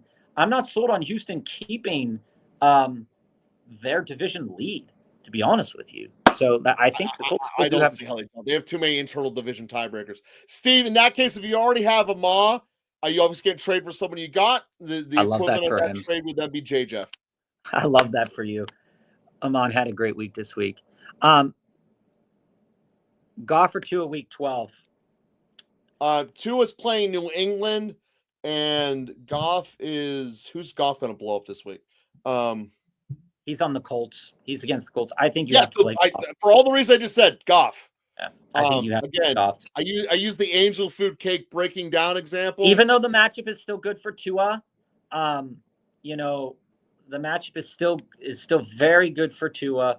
But I think we'll have to right now, and I think still by the end of the week, I think it's definitely on Goff.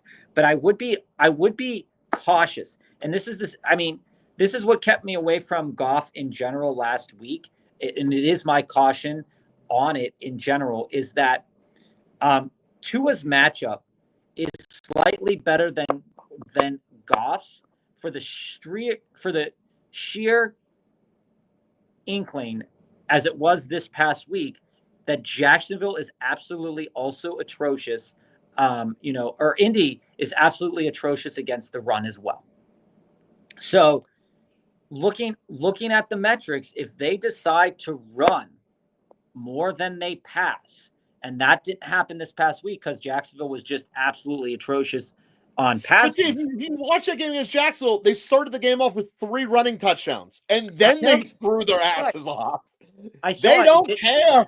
It didn't track, but again, both have good enough matchups. I would lean Goff because, again, the performance dictates that he should have another great game. But Tua also, the only thing is that's kind of the factor there, Joe, is how many times. It's only how many times Goff passes the ball, because Tua passes the ball more. And so more can happen when Goff passed the ball for like 400 yards this past week, which was absolutely absurd. But it's Goff right now. So I would say to answer your question of these upcoming defenses, again, we go off of defenses based upon what the projected points allowed are going to be. Of that category, the one that we actually who they'd be our 5th ranked defense for the week would be the Steelers. Cleveland's in a world of trouble. Not giving them time to repair hurts them more.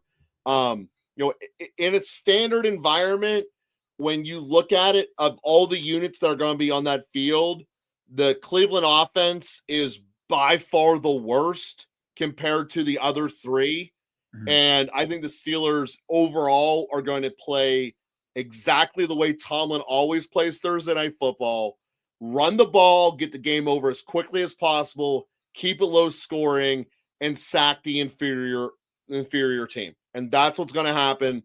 Of those 3, it's the Steelers with a no doubt. You're probably walking away with 12 defensive points to start your week off. Yeah, I mean, Broncos are a good play too. That's fair. But there's no risk of the pick 6 coming from the Steelers. There is from Denver.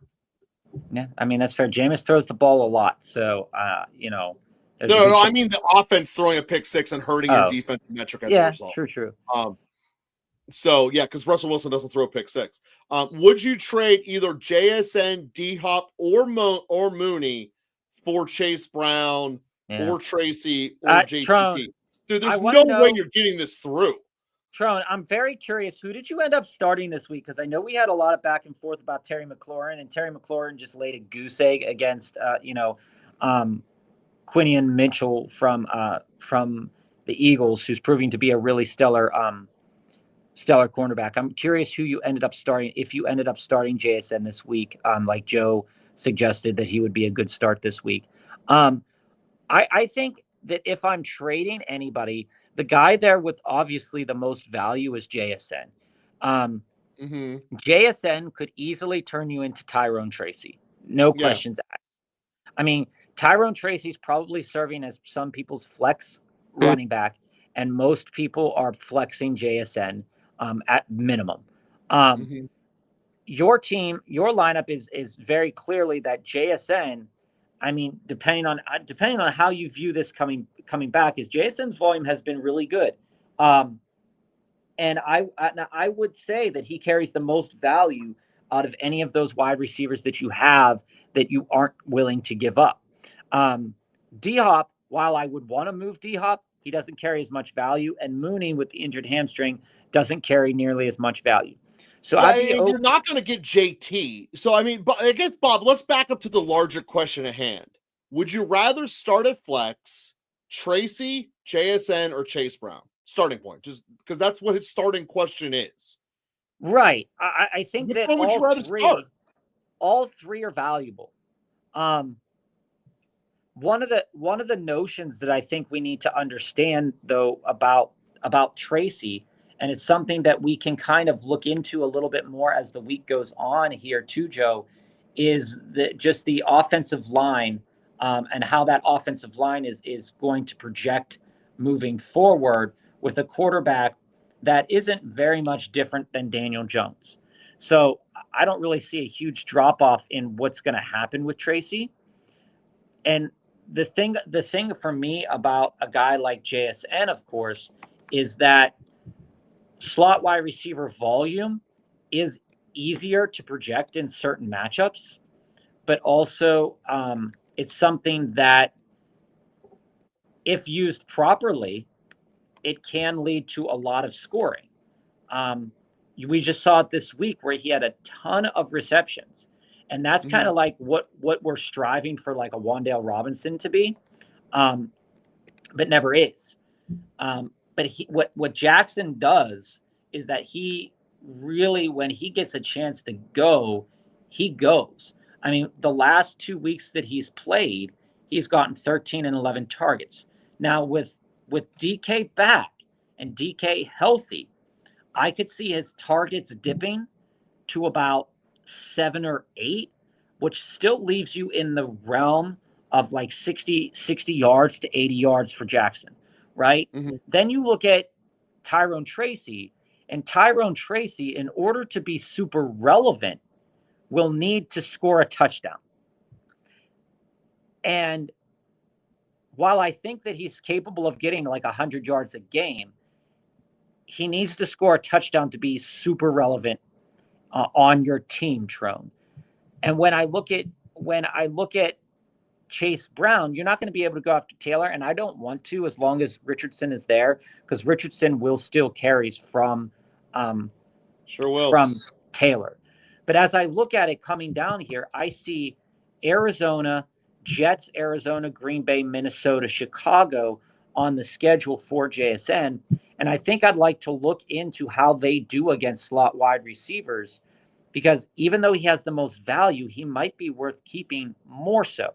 But we just talked earlier about Chase Brown being worth it. I would easily move JSN into Chase Brown. I would do that. And I think it's a fair enough trade based off of production over the last 3 weeks. Um, and Chase Brown would be probably the only player out of that listing. Even though I love Tyrone Tracy, he'd be the only player that I think is worth moving JSN into right now. Yeah. Right now, as we sit. And that part's fine. I think that JSN does give you the safest floor. And I do think that that's something that can't be really ignored. He gives you a super safe floor, but like it's just a struggle sometimes to start him, because you're like, you look at in the 4 for 31 sucks, but again, when you see the boom weeks, and they all happen against defenses that are susceptible to slot wide receivers. So what I'd want to look at is how does Arizona, New York, and Green Bay perform against that, and then I'll write that down, because that's something I want to look up. My computer's slow right now, so I can't look it up right now so much. Got it. All righty. Next one up. Pick 2. And Bob, we got to start hitting the quick hits fast, because we got some DDs left and we got to wrap this one up here. Pick 2. Dobbins, Jay Jacobs, Hopkins, White. Also, Kansas City's defense or Texans defense. So Texans defense next week, we have them ranked as the number 2 defense next week. Yeah, I'd be rolling. We're gonna have better answers for all of the picks as we get later in week, guys. But my leaning off the bat is probably Dobbins, Jacobs, and White. Yeah, I think who do the Buccaneers play? Tampa is at the Giants. Oh yeah. I think that the way that White will be used this week will be efficient enough. Yeah, I'm leaving Hopkins off.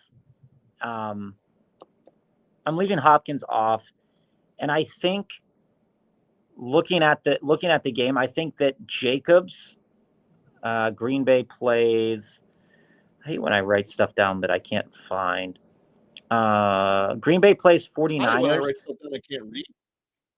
Green Bay plays the 49ers, and that's, while on paper it's not like an incredibly great matchup for Jacobs, I think that he will see a lot of carries in that game. So if I'm flexing 2 of them, I think it's Jacobs and White. And we'll talk more about that this week, Victor. I think my initial lean here on Monday would be Jacobs and White. Yeah, that's true. Baltimore does shut down the run pretty damn well. There's a lot of value in that. Like I said, I haven't really truly started diving into next week a lot. This is still about celebrating. Would I trade Higgins for Neighbors? I'm sending Higgins. Austin, I want to receive more than Neighbors in return. I again, Austin, I would like to do a 2-for-1 where I'm using Higgins as the major upgrade piece. That's what I would like to do. So I like where your head's at. Getting rid of Higgins, I think you can get more than Neighbors. Just straight up, I think you can get more than Neighbors. He's performed really well. Yeah, given all the question marks around Neighbors. Mm-hmm. Who would you flex? Deebo, Reed, Tracy, QJ. Tracy will have a bigger workload with Deebo starting. Yeah, he actually will. Tracy's definitely having a bigger workload with DeVito starting, and for no other reason, he'll get all the check down bullshit catches. So that's 100% going to happen. I love Deebo. I think Wandale is going to get all those check down bullshit catches if we're being brutal. Well, you have to get off the line of scrimmage first, and it's easy for the running back to do that. It's also easy for the running back to be right next to him, blocking in the pocket, and just have the dump downs. So, long story short, the Giants need to learn how to throw the ball downfield. That's been their problem since basically Eli left. But that's a side story. My answer for you, my gut based upon all my internals, is going to be Debo. I still love him. That's just the way I'm at. I'm on the Debo bus. Yeah, I think this week that Debo or Reed would be quality picks. Again, this all has to do with where this ball is going to in San Francisco, and you know, Kittle was out this week. Jawan is taking over, and the Debo that everybody wants to see, the playmaker Debo, hasn't come out. Um, for a while now. But the metrics are backing up that Debo should have a good enough game, slightly better than Jaden Reed this week, just because he has a couple more routes run. Um, but I think it's closer. Debo would be the lean, although it's not like a sexy lean this week. George, you are 100% right. Sean Payne is a liar, and his pants are on fire. Liar, liar, pants on fire. Quincy Jones. Quincy Jones. I have an 8-man PPR. Got Otten and Kincaid. Receivers are Cup, London, Harrison Jr., and Debo. Kicker is Siebert. Oh, he's hurt, dude. Who should I prioritize on waivers? Hill, Downs, Jennings, or Boz? So my answer is going to be looking at this. Kicker should never get a priority claim. That's biased. Yeah, but I mean, that's how I feel. I understand that, but I'm probably going with Jawan Jennings. I believe. To me, he has the highest floor and highest ceiling of the group, with Taysom Hill really being the only one who could potentially touch that. Jawan Jennings, to me, is if I'm doing a prioritized waiver claim, it's going to be Jawan Jennings.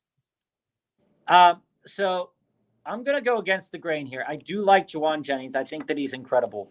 But the fact that Boswell isn't on a team is concerning.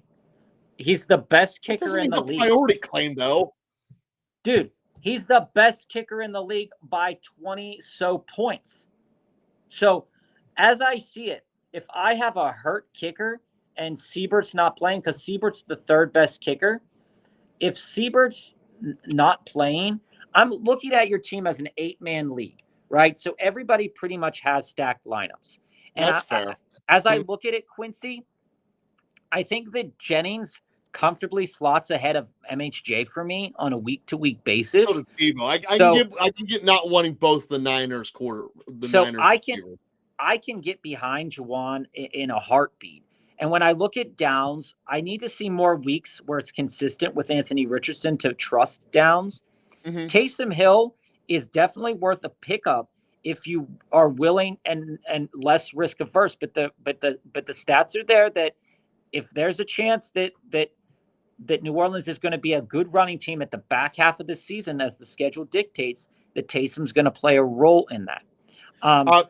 Steve throwing this out here. The tight ends are going to get picked up. If you're going to want Taysom Hill, if this is true that Njoku's knee's out, you're 100% going to have to do it on the tight end. But I'm on Taysom then Boswell, actually, ahead of Jennings in your situation. And like I said, that update there is huge. All right, Lucas, we got Love, Brees, Henry, Amah, Colin, Neighbors. That's a stacked receiving room. McBride is your tight end. Njoku, Madison, White, Douglas, and the Russ bus. I'm in the playoffs, and I'm wondering what I should do. So, you've already done a great job at maxing out your starters. You're the only thing maybe is Neighbors, or maybe getting another receiver as insurance. But again, I'm with Bob.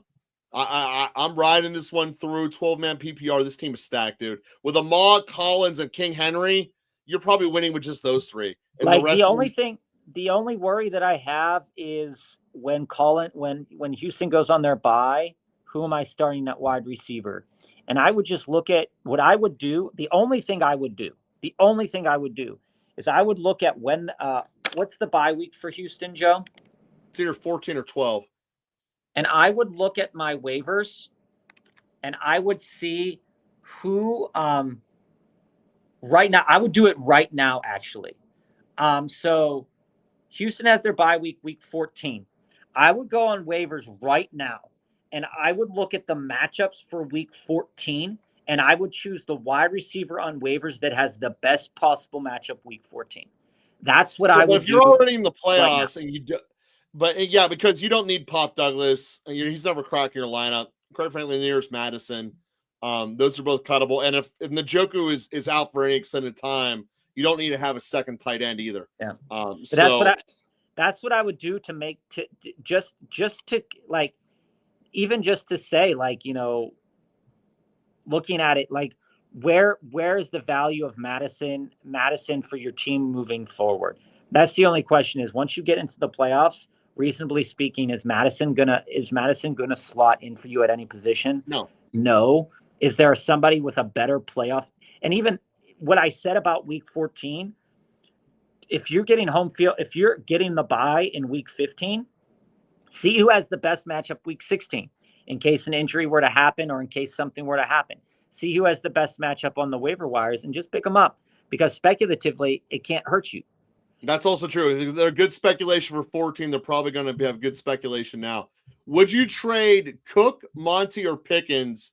His other running backs are Gibbs and Saquon. So I'm not moving Pickens, but given the fact that you're so stacked at the other two backs. Joe, it's would you trade Lamb for Cook or Monty or Pickens? So, okay, back that up then. His running backs are Gibbs and Barkley. If I'm trading Lamb, I need to get at least Pickens in return. I'm not sure you're going to get Pickens and one of those receiver and one of those backs. But I also think Pickens should be worth more. Should be worth less than Lamb. You should get a better return than just George, is what I'm trying to say. If you're moving Lamb, so I would try to want to do a two of those with Pickens and one of the backs. I would try to push that argument, Jesse. I would do the same thing, Jesse. I would definitely. I'm biased towards Monty. I definitely see value in Cook, but Cook and Monty's value right now is very similarish to me, where the yardage totals aren't necessarily there, but the touchdowns are coming. Mm-hmm. And I just trust Detroit's offense more than Buffalo's. I trust Detroit's offense more than any other offense in the NFL. Let's just that way. I mean, a lot of people do. Yeah, I think it's the reasonable decision. If you have to flex either a Dunze or Pop Douglas because of buys, which one do we want to go? Again, we'll dive into it a little bit later in the week. Neither one of them are sexy options. We have Chicago as one of the lowest scoring teams this week. So it's not going to be them against Minnesota. So by default, it's going to be Pop Douglas. I think that Minnesota is going to absolutely destroy Chicago and make it look like an inferior, like JV offense, which it kind of is. And I think you're going to be able to see that from Minnesota. The intellectual gap between the offensive coordinator, between the offensive staff of Chicago and Flores is out of this world. Flores is going to destroy them. I don't think that they're going to be very much separated to one another, but I do think that the advantage that Odunze has is that he's running more routes each game. So even if they both project really low, but if he has the more opportunities, he's going to hopefully do more with them. So my lean would be Odunze, but I don't really necessarily like either one. No, you shouldn't. I agree with flexing Taysom or McBride. However, last week I flexed Chase Brown over Derrick Henry. That was bold. I like it. That is bold. Calling out the matchup is something. So adding a tight end, he's got to be an absolute stud. So your team's loaded. First off, DD, realistically speaking, loaded is a good thing. The fact you're willing to make the bold decisions and bench the king shows that you're able to play this game. But yeah, I mean, at the end of the day, this is all the more reason to move Otten into a mega stud. I mean, but that being said, you already have Chase, you already have Priest and Henry. Running back ain't where you're going to do it at. You're going to do it at receiver. Yeah, and realistically speaking, DD, if you're going to move anybody, and it's going to be, and I'm going to be going against the grain here for you in a moment. For everything that I said about Taysom Hill is absolutely true, but Taysom Hill is the player right now that has outside of like Amon-Ra, Chase, and Jamar, that has the most crazy value right now, because the market is so starved on tight ends on a week-to-week basis that somebody will be willing to give up a super premium for him. The question is, will you get burned by him later? That's the only question about Taysom. Yep. And DD, your head's in the right spot going for that elite receiver. You'll be able to use Otton plus one of your other pieces to get there. I like Puka a lot. So you Yeah, get 5 absolutely. points for 50 yarders and 5 sacks is a bonus of 3 points. In your case, I do think it's likely that you could win with the combination of Fairbairn and Houston. That's possible. That is really possible as we sit right here today. What's the possibility of Miko scoring under? I think it's about a 50-50. I think he's going to be somewhere around 18 and a half. So you're looking at a little bit less than 50-50. Yeah, I think when we look at it, let me do some quick math here, Joe. Go to the next question, and I'm going to do some quick math. I picked up Taysom last week and used him for Njoku's bye, and then dropped Taysom for Madison. What have I done? You know what, Trone? You're just going to turn it up. You're going to hope that no one else saw it, and you're going to fix your mistake before it gets too far down the road. Yeah, that's what you're going to do, man. That's what you're going to do. I agree with you on that. It's okay. It happens. Oh yeah, I mean, in our league, I cut someone and picked them up literally from one waiver period to the next because I clicked the wrong guy to cut. Just no one else was paying attention. It was great. Derrick Henry and Otton for Jamar Chase. Or the worst running back between Henry, Monty, Chase, and Brown. So I'm not moving King Henry, dude. But I would do Otton and Monty and see if that can start the conversation.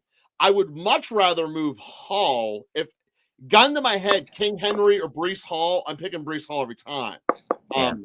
But in fact, Henry's the last I'd move. But I would try to do Monty and Otton for Jamar and see where the conversation goes. I do think Henry and Otton, with the way that Henry has been producing touchdowns, that he would have you would at least have a chance without prolific conversations to move into Jamar Chase because somebody will perceive that as fair value.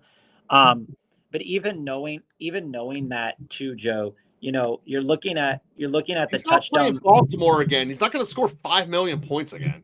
He's still just a dude sometimes.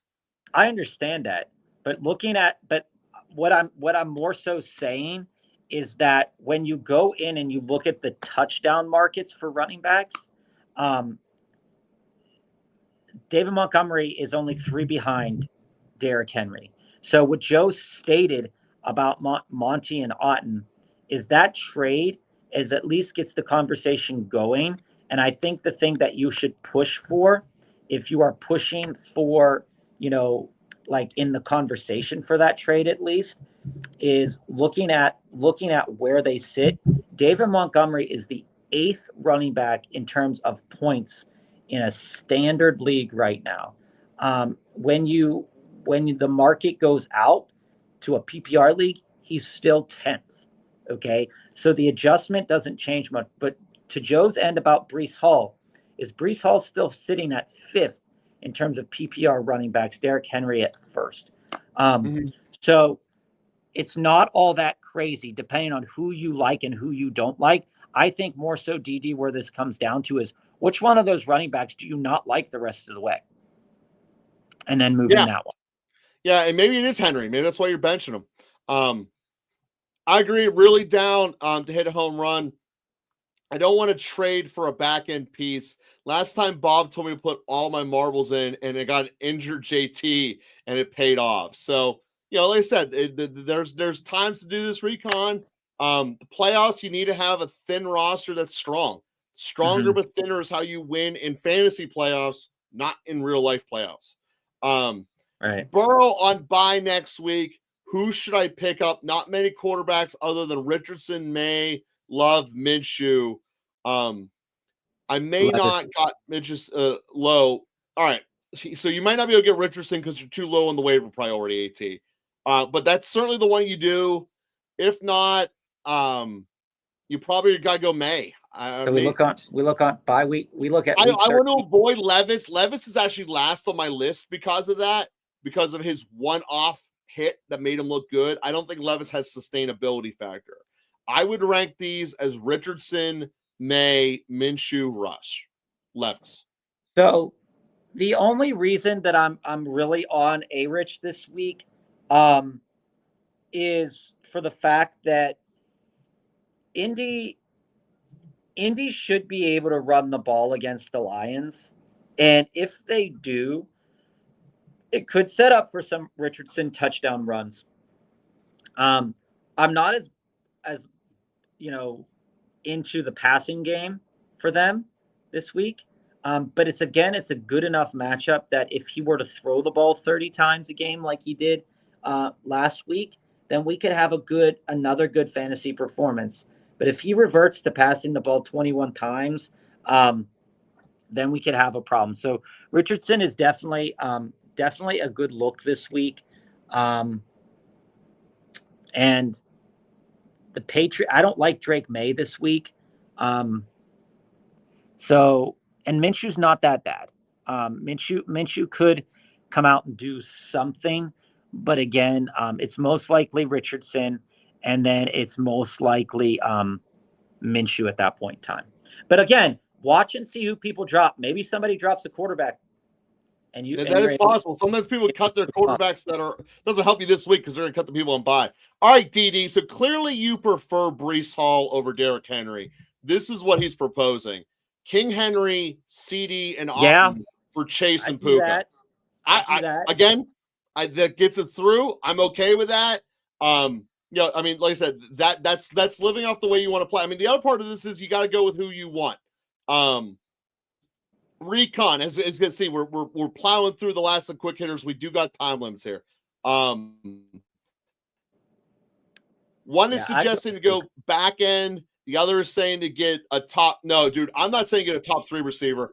I'm not a wide receiver 3. I'm saying move Tyreek and Laporta. I 100% would do that for Amah. That's what I'm trying to tell you I would do. Recon, that's 100% correct. That's my I would do that.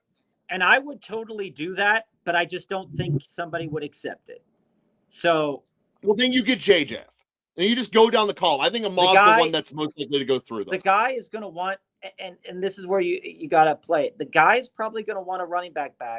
And if you do want to move Tyrone Tracy to get into Amon-Ra, I mean, I'm okay with that. That's a decision to make there. Right. You're moving a bench piece to get Amon-Ra in your starting lineup. I mean, we can talk about it. We can definitely talk about it. Do it. Yep. Thank you for being on top of it, Steve. But it's Monday. It's Monday, though, so I'm not super. They play on Thursday, so this is the equivalent of their Thursday. Yeah. Start 2. May, Wilson, or Tua. Well, I'm starting Tua. I'm starting Wilson as the other one. The matchup is good. And again, the Steelers had an incredible matchup this week, but the Ravens always play them in a way that no other team does. And it was just disappointing that Russ turned out the way he did this week. May is going to have a trickier matchup. So I'm on Russ and Tua, I think, as I sit here right now. Started Scary Terry over JSN. Barkley, good to know you still won. Put up a $1.55. Nice job, Tron. Yeah, it's good that you won. I was just curious about that because, we were talking about McLaurin. McLaurin was a super dud this past week. Basically, use the number 1 waiver claim on Taysom. You'd have to drop either Wicks or Corum. I dropped Wicks. Wicks is the one you'd cut. I don't know. I'm fine with that. We'll keep updated. We'll keep you guys updated about Taysom because if he, like I said, if he is becoming their actual running back, there are times that the Saints are going to have some good back matchups. Yeah. How about that boy Jennings? Trading Smith for him, was it a good move? Couldn't use him though. Well, we can't use him. That's why you got to do a 2-for-1 trade, man. It's okay. I mean, Jennings is the play to get. I mean, for anybody out there that doesn't have Jennings yet, or if Jennings is on waivers still for some, godforsaken reason, he should be in most starting lineups. I mean, even as a back end, even as a flex, he should be seen most lineups, unless your lineup has, Derrick Henry, Breece Hall, all those guys that we were talking about earlier. So, unless you've already done the work earlier in the year to get yourself stacked, right, buying when everyone was hurt. And team players, we appreciate y'all clicking subscribe and like and all those fun things. We also appreciate when you guys do quick hit or D-dive at the start of your comment, just like Steve. Steve, you're the best. Chase on a bye week, so I'm rolling out Pacheco. It's all I have, and waivers are thin. Dude, sink or swim, man. I mean, that's well. We're gonna learn how Kansas City feels real quick. Here's how I feel about this. You know what I've said about Hunt for many, many weeks now. Hunt still performed well in that game against Buffalo, but one of the things that Hunt didn't get, what Buffalo is really bad at, is defending against running backs that can catch passes. Hunt doesn't catch a lot of passes, so the Panthers are actually pretty decent in the refrain of stopping pass catchers out of the backfield. But they suck at everywhere else in that run game. It could very well be possible that the Chiefs wean Pacheco in. I think Hunt still has a better game, but if there's any week that Pacheco is going to have a good game, I think it's this week. There you go. All right, what are the top 3 defenses? You see them right there. Minnesota, Houston, Rams, man. They're coming up on the screen, Nick. I would make that one easier. We get asked defenses a lot. Yeah. Should I trade Allen to get Hurts? I already have Saquon. Landon, I answered this one a little bit earlier. I don't like stacking a non-pass catcher with the quarterback because you're too dependent upon the touchdowns of only one team and how slow the Eagles can come off sometime. I would not recommend doing that. Yeah, I'd keep Allen. I would keep Allen. I mean, if you want to move into a more explosive quarterback, Lamar's the one I want to target. No, I wouldn't move Allen for Lamar. I wouldn't do that. I really would. All right, should I trade Saquon and JTT and JJeff? I've read that wrong. Should I trade Saquon for JT and JJeff? My running backs are Saquon, CMC. Your receivers are Debo, Ladd, Tillman. Oh, I'm taking JJeff on my team. I'm doing that trade. I would. I'm a running back core, and I would do that trade. No way, dude. Yeah, CMC. My lineup is going to be CMC, JT, and then I'm going to have JJeff, Debo, and Ladd. Yeah, dude, I'm doing that. I mean, 9-10. I get it. I understand the desire to move in. When I look at your team, there is some there's strong inclination that JJeff is going to be incredible down the stretch run. Mm-hmm. Okay. But I just can't see a framework where Saquon is not equally as good down the stretch run as well. But you're getting JT with it. Joe's absolutely right. JT is a guy that's an absolute beast when given the opportunities. But with Anthony Richardson back, I'm unsure on what the opportunities will look like. That's the only thing that I'm saying. Also, his bye week is week 14. So you are buying. Yeah, you have to already be in the playoffs. You are buying JT for 2 weeks. This is like renting a player in hockey for the playoffs, right? So if I'm not comfortably in the playoffs, I can't go out and get JT. Yeah, but Bob, I look at it like this. It's basically by throwing JT in there and JJeff, you for total lineup construction, you were getting the floor of JT versus the floor of Tillman. And I think it gives you a much stronger team. I think they're the same overall. Floor. With Anthony Richardson there, I think they're the same floor. That's all I'm saying. See, you're so down on JT, and I'm not. I'm not. I'm really not. Again, George, we're sorry we keep hating on your Colts, but it's not as good as it looks. Joe, I'm just looking at the sheets, and I'm staring at them, and I'm looking at every game that Anthony Richardson has played in, that JT has also played in. At some point, you realize who your best player is, and you go all in with them. The Chargers did that with Herbert. The Colts need to do it with JT, and I think they're going to. I agree. I mean, the trade is good. The trade is more than good. Okay. If I'm not in the playoffs yet, I'm not sure if JT these next 2 weeks will get me there. over Saquon. All right, so we're up 0.08, so basically tied. CeeDee Lamb versus Houston's D, standard defense. I'm on team CeeDee Lamb. I think he's getting a touchdown and Bob doesn't. Bob's going to tell you the defense. I'm going to tell you CD. Yeah, I think it's closer than most people will Quite think. frankly, the money will be on that tonight, too. I'm not just saying this one, guys. I'm riding it. I'm riding the 14. Actually, I'm making a 5-team parlay. CD scores, Mixon scores, both of them over 80 yards, and Houston wins outright. Hey, do it. I'm doing it. You guys just heard it right there.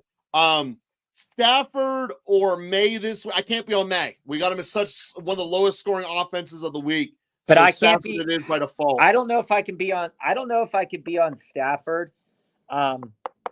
We need to see the outcomes, but that's where I'm yeah, at. My lean today, Monday, Smitty, is on Stafford, but I think I want to revisit that in tomorrow or on Wednesday, because Philadelphia has been playing passers, really, really well over the last couple of weeks. So that makes me a little nervous.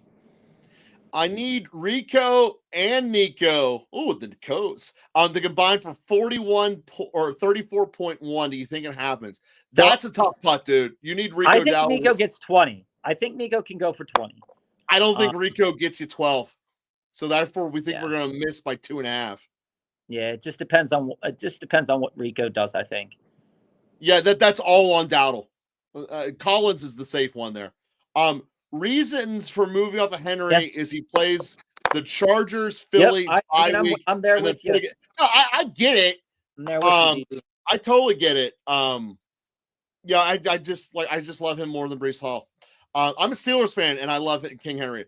Hope to get in a league with you two next year. I think it would be fun, even if it's a cheap league. Steve, that's one of the things that we're going to be reaching out to people in the offseason is letting the invitation out there.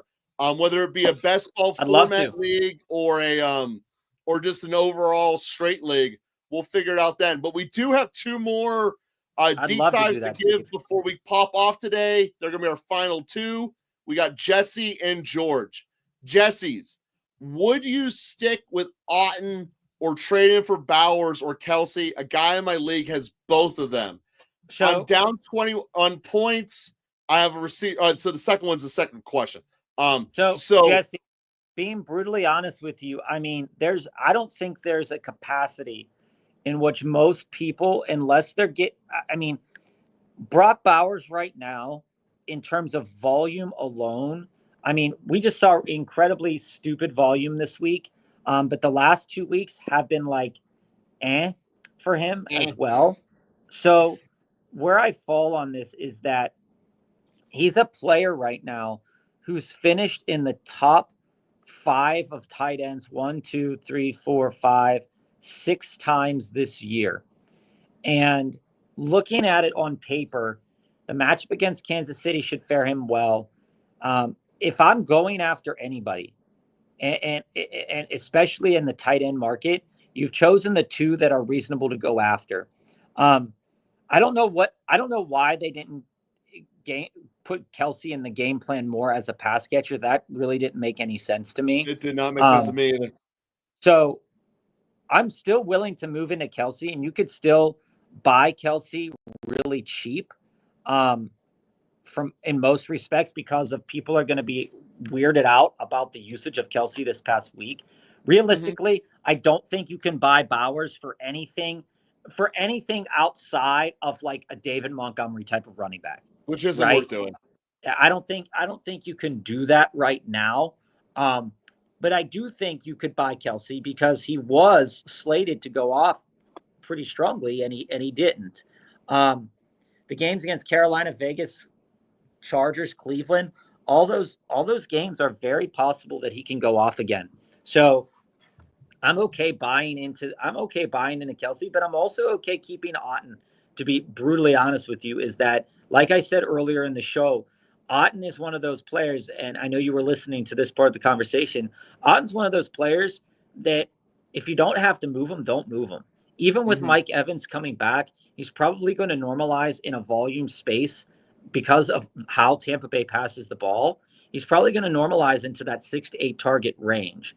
And if I'm a tight end that's getting 6 to 8 targets, I'm I'll be fine. Like I'll be real fine. So overall, Bob, essentially your answer is it's not worth what it's going to cost to do the action. It's not worth to Yeah, do the action. it's not worth it to buy into Bowers. Bowers is the one that I would buy into, but Oh it's yeah, not worth it. fair enough. Well, then You have that's to the give answer. too much. All right. So second question here. I'm down by 21, and I have Lamb, Dell, and Aubrey. If an injured CD plays tonight, would you start him over Dell? So Lamb or Dell? I'm going Lamb, dude. I mean, I get that I'm going Lamb. There's no way around it. I wish I had more of a better answer to give you on a deep dive, but they're going to be losing by so much, and Lamb's the only one they throw the ball to. I mean, you could get 12 targets. Yeah, I mean, realistically speaking, let's just put the math out there right now. If we assume that he's going to run with that, and we assume that amount of points, Joe, you were saying that a floor of for Tank of like 9, right? Yeah, but probably closer to 4 catches, 84 yards. So a ceiling of approximately like 12 to 14. 12 and a half, basically. But yeah, 12, Okay. 14. That's fair. CD. All right. I think CD's floor is 7 catches for 70 yards. So CD, if you take the projections for what they are, CD has a higher projection. Granted, this game could be really gross, and CD could come out of the game early if something were to happen and the game's a blowout and whatnot. CD is definitely a play that is worth more points this week, Jesse. But Dell is in a better situation. We talked a lot about Houston earlier in the show, and it's very likely that towards the end of this game they end up running the ball a decent amount. I think a safe floor for CeeDee Lamb is 10 points, which is what Dell's projectable ceiling could be. So if we just take it from a floor to ceiling metric, Lamb, even with the worst quarterback situation, has a better chance to reach a higher ceiling. And that's exactly my take as well. So George, evaluate my team for the playoffs where I can improve. I'm 8-3 in second place. Non-PPR starters are Kyler, Barkley, Gibbs, Harrison, Hopkins, Kittle, flexing Bucky. The bench is Love, Esime, Amari, Mason. All right, so you got the rest of the bench there. Just have Knox and Love because of the bye and Kittle's injury. Mm-hmm. That makes so sense. That's fair. If you want to upgrade your team, the best way I would do Can to you go back about to it, George is I'm just making sure I got my pieces. I'm got JSN on your bench here. I'm gonna pick up JSN and Hopkins and maybe even more as well, and try to upgrade that second receiver spot. You're not in a horrible spot by any stretch of the imagination, but I want to upgrade your number 2 receiver. If we're looking at who we could use here, Jordan Mason doesn't have a ton of value left right now, but you could potentially do some type of, I don't know, Jordan Mason, Hopkins, and Waddle combo to try to go upgrade that position. George, what I would do if I were you is, looking at your team, JSN is still top 15 in terms of standard league. So I'm okay keeping JSN, but if you really, like Joe said, if you're really looking to upgrade what the potentiality for your team is moving forward, I do think, reasonably speaking, because Harrison and Smith are both hovering around entering the top 10 in a standard league in terms of points. Hopkins is a bit farther down on the list to do that. So where I'm kind of where I'd kind of be looking at, and we can talk about this throughout the week, George, is I'd be looking at wide receivers that are getting good usage in the red zone on teams that reach the red zone a lot.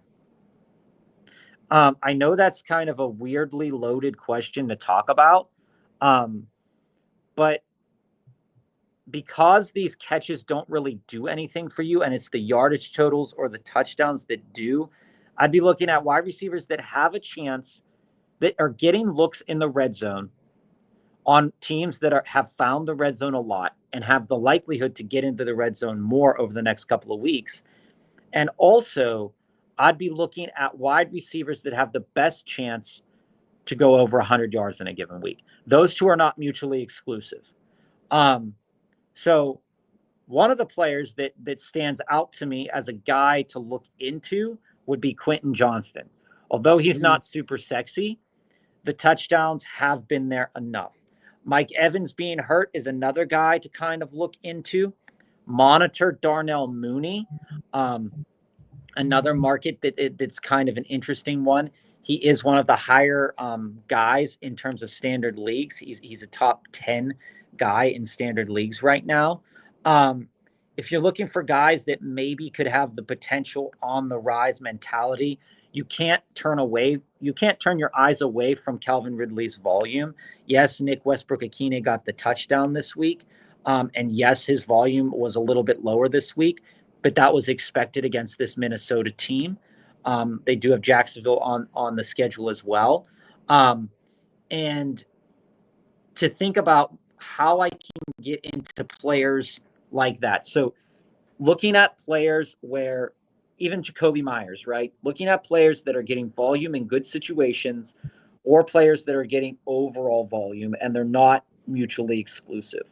Like QJ will never really hit 100 yards that often, but is reliable for touchdowns this season. It's something to look at, because I don't know how much Hopkins can be trusted with that right now. I would probably, Hopkins, is one of the is a tricky one. He really is. That's kind of where I fall on that. I think it's reasonable that those expectations are what we could expect right now. And even DJ Moore is one of those weird ones as well. Not super sexy in terms of like points, but maybe you get something on a week to week basis from them. And I think right now, for your team, I think that's all you're looking for is that wide receiver 2 on a week to week basis and just playing the matchups as they go. And that's fair. We're going to wrap up with our quick hitters now, concluding today's episode. Is it a good time to sell Breece when I'm 3-7? If it's a pure redraft league with no keepers, this would be about the time you got to upgrade your spots and go all in. It depends upon what your keeper system is. Otherwise, because Breece does certainly have value going into next year. Would love to get in a league with you guys as well. Not best ball though. Super flex and extra flex. I like it. Joe, write it down. Well, like I said, when we're next August, when we're going through all this is the time that we'd be going into this. All off season long, we do best ball leagues the entire off season. If we get a ton of people that are interested, it's a lot easier to do a best ball. We'll just make bigger leagues. Nah, we'll make a sleeper league. We'll make a sleeper league or an ESPN or a Yahoo league with people that want to do it. Just make sure, as the season goes on, just get at us and we'll make sure we keep people in the know in the pipeline.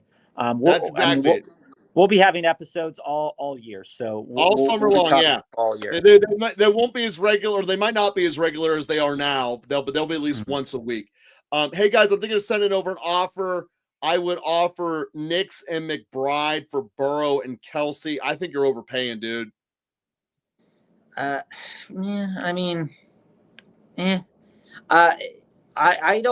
don't see a fundamental difference right now between Kelsey and McBride. So this would be, do I want Burrow or Bo? And I don't want Burrow when his whole team quits around him. Right now, Bo's Bo's optics have been really good over the last couple of weeks as both a rusher and a quarterback.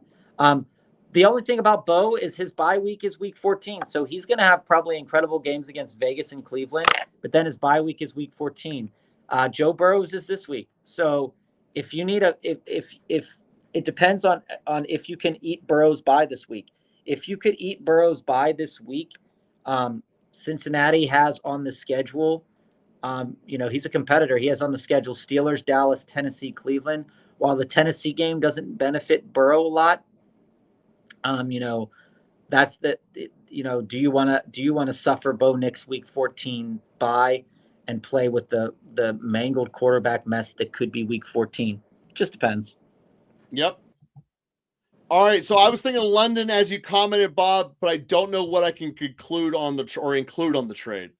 Yeah, let me think about it. I think a starting piece, because Kraft has been having a good enough season.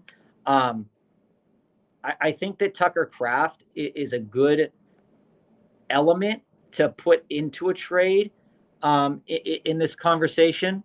I think that if I were you, I'd be looking at sending maybe Kraft, Leggett, and something else, but I'm not sure what that something else would be. I'd have to give it some thoughts because people will be a little bit down on London, and then coming into this week not having the game, so it's people are going to want to talk about London. They're going to want to. All right, so Marlon, coming down here, about when we were talking about the value of Neighbors, we rattled off a whole bunch of players that he doesn't have. Yeah, Marlon. I would not trade for Garrett Wilson and Higgins if I were you. Joe and I have very different opinions about Garrett Wilson and T. Higgins. And what I'm saying is, in terms of values, and this is just from a perspective of different people that may be in your league, I could probably sell somebody Neighbors for your 4T Garrett Wilson combination. But I've got to ask, when you look at this, I'm okay moving into T. Higgins. Joe is not. And so I'm also okay with Garrett Wilson. Joe is not. So and now the whole reason I'm not on the Higgins bus is because, to answer your question as you're writing it, is because real life, the guy is worth $32 million a year. If he's hurt, he becomes like Calvin Austin, where Keenan Allen, who's a Hall of Famer, or probably a Hall of Famer, and he only got $14 million a year. You're talking about a 50% revenue loss if he gets hurt. Cincinnati 100% is not going to pay him. He has already put out immaculate tape, putting him up as 18 points per game. He is a dude. He is a top 10 receiver. If he goes into the offseason healthy, he will be paid like Marlon. He is not going to risk the money. If you have this trade on the table and you are scared about Neighbors and you don't want to deal with DeVito, I think this trade is good enough. But you are moving, Garrett Wilson is getting volume, but again, the Jets seem to be on the downward flow of Rodgers what's going to perform. Rodgers is checked out. So what Joe is more so communicating is that, not statistically speaking, but narratively speaking, where you have teams that have older people or people moving out of a contract later on in the season. If you're not invested, you're not invested. It's just the way it is. It's going to like that. That's what Joe's talking about. And when I say that I feel that Neighbors has QJ value, is not that I think that that's his absolute value, but I do think that people will see an upward tick with QJ's value after this past week's game. And that is what people might offer back. I wouldn't trade Neighbors for QJ. I'm just saying that with people's uncertainty with DeVito and with the lack of, with no uncertainty about QJ's role in this offense, that people will probably counter with trades that you're not willing to make. But if this trade is on the table and you're comfortable making it, I don't see a problem with it. But I also see a pathway where basically at the end of the season that this is a net push in terms of a trade, that it doesn't make your team Oh, I think it makes you undeniably. much worse in the playoffs. I think it I don't downgrades your playoff winning. I don't think I'm it all makes about you winning championships. I think you hurt you doing it. I don't think it makes you undeniably better. And if I were you and I wanted either T or Garrett Wilson, I'd just go out and get one of them. I don't want to be burned by both of them potentially.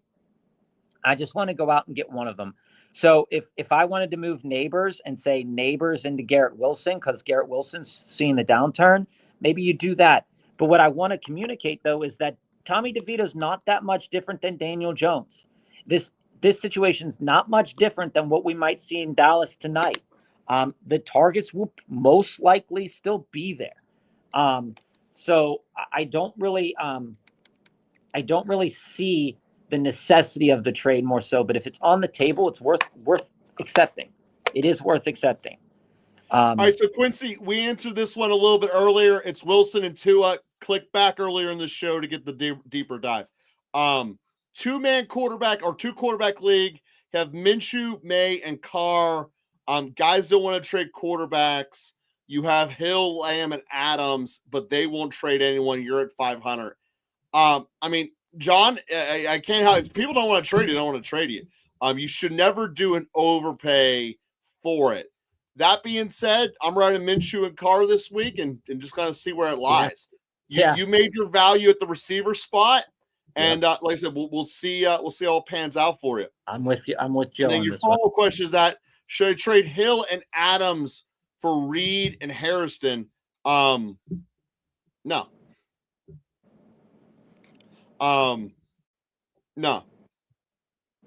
Yeah, no, John. I think I'd try to move into one of them. I like Reed, but again, Reed's production is going to be based off of how often or how well teams play against the slot, and Harrison is all, and they Harrison and Reed both have a volume problem. Hill doesn't really, but he does in a way, and Adams doesn't. The only problem with Devontae Adams is what they can do with the volume given to them. That I think that's super true about Adams. I mean, like you're looking at a player here who this past week had 7 targets. You look at the game log, especially for Devontae Adams right now, and this is why I'm not as fully out on the Jets as Joe is. You look at the targets over the last several weeks for Devontae Adams. As much as Rodgers is. It's 31 targets. So a good player like Adams can do something with 31 targets.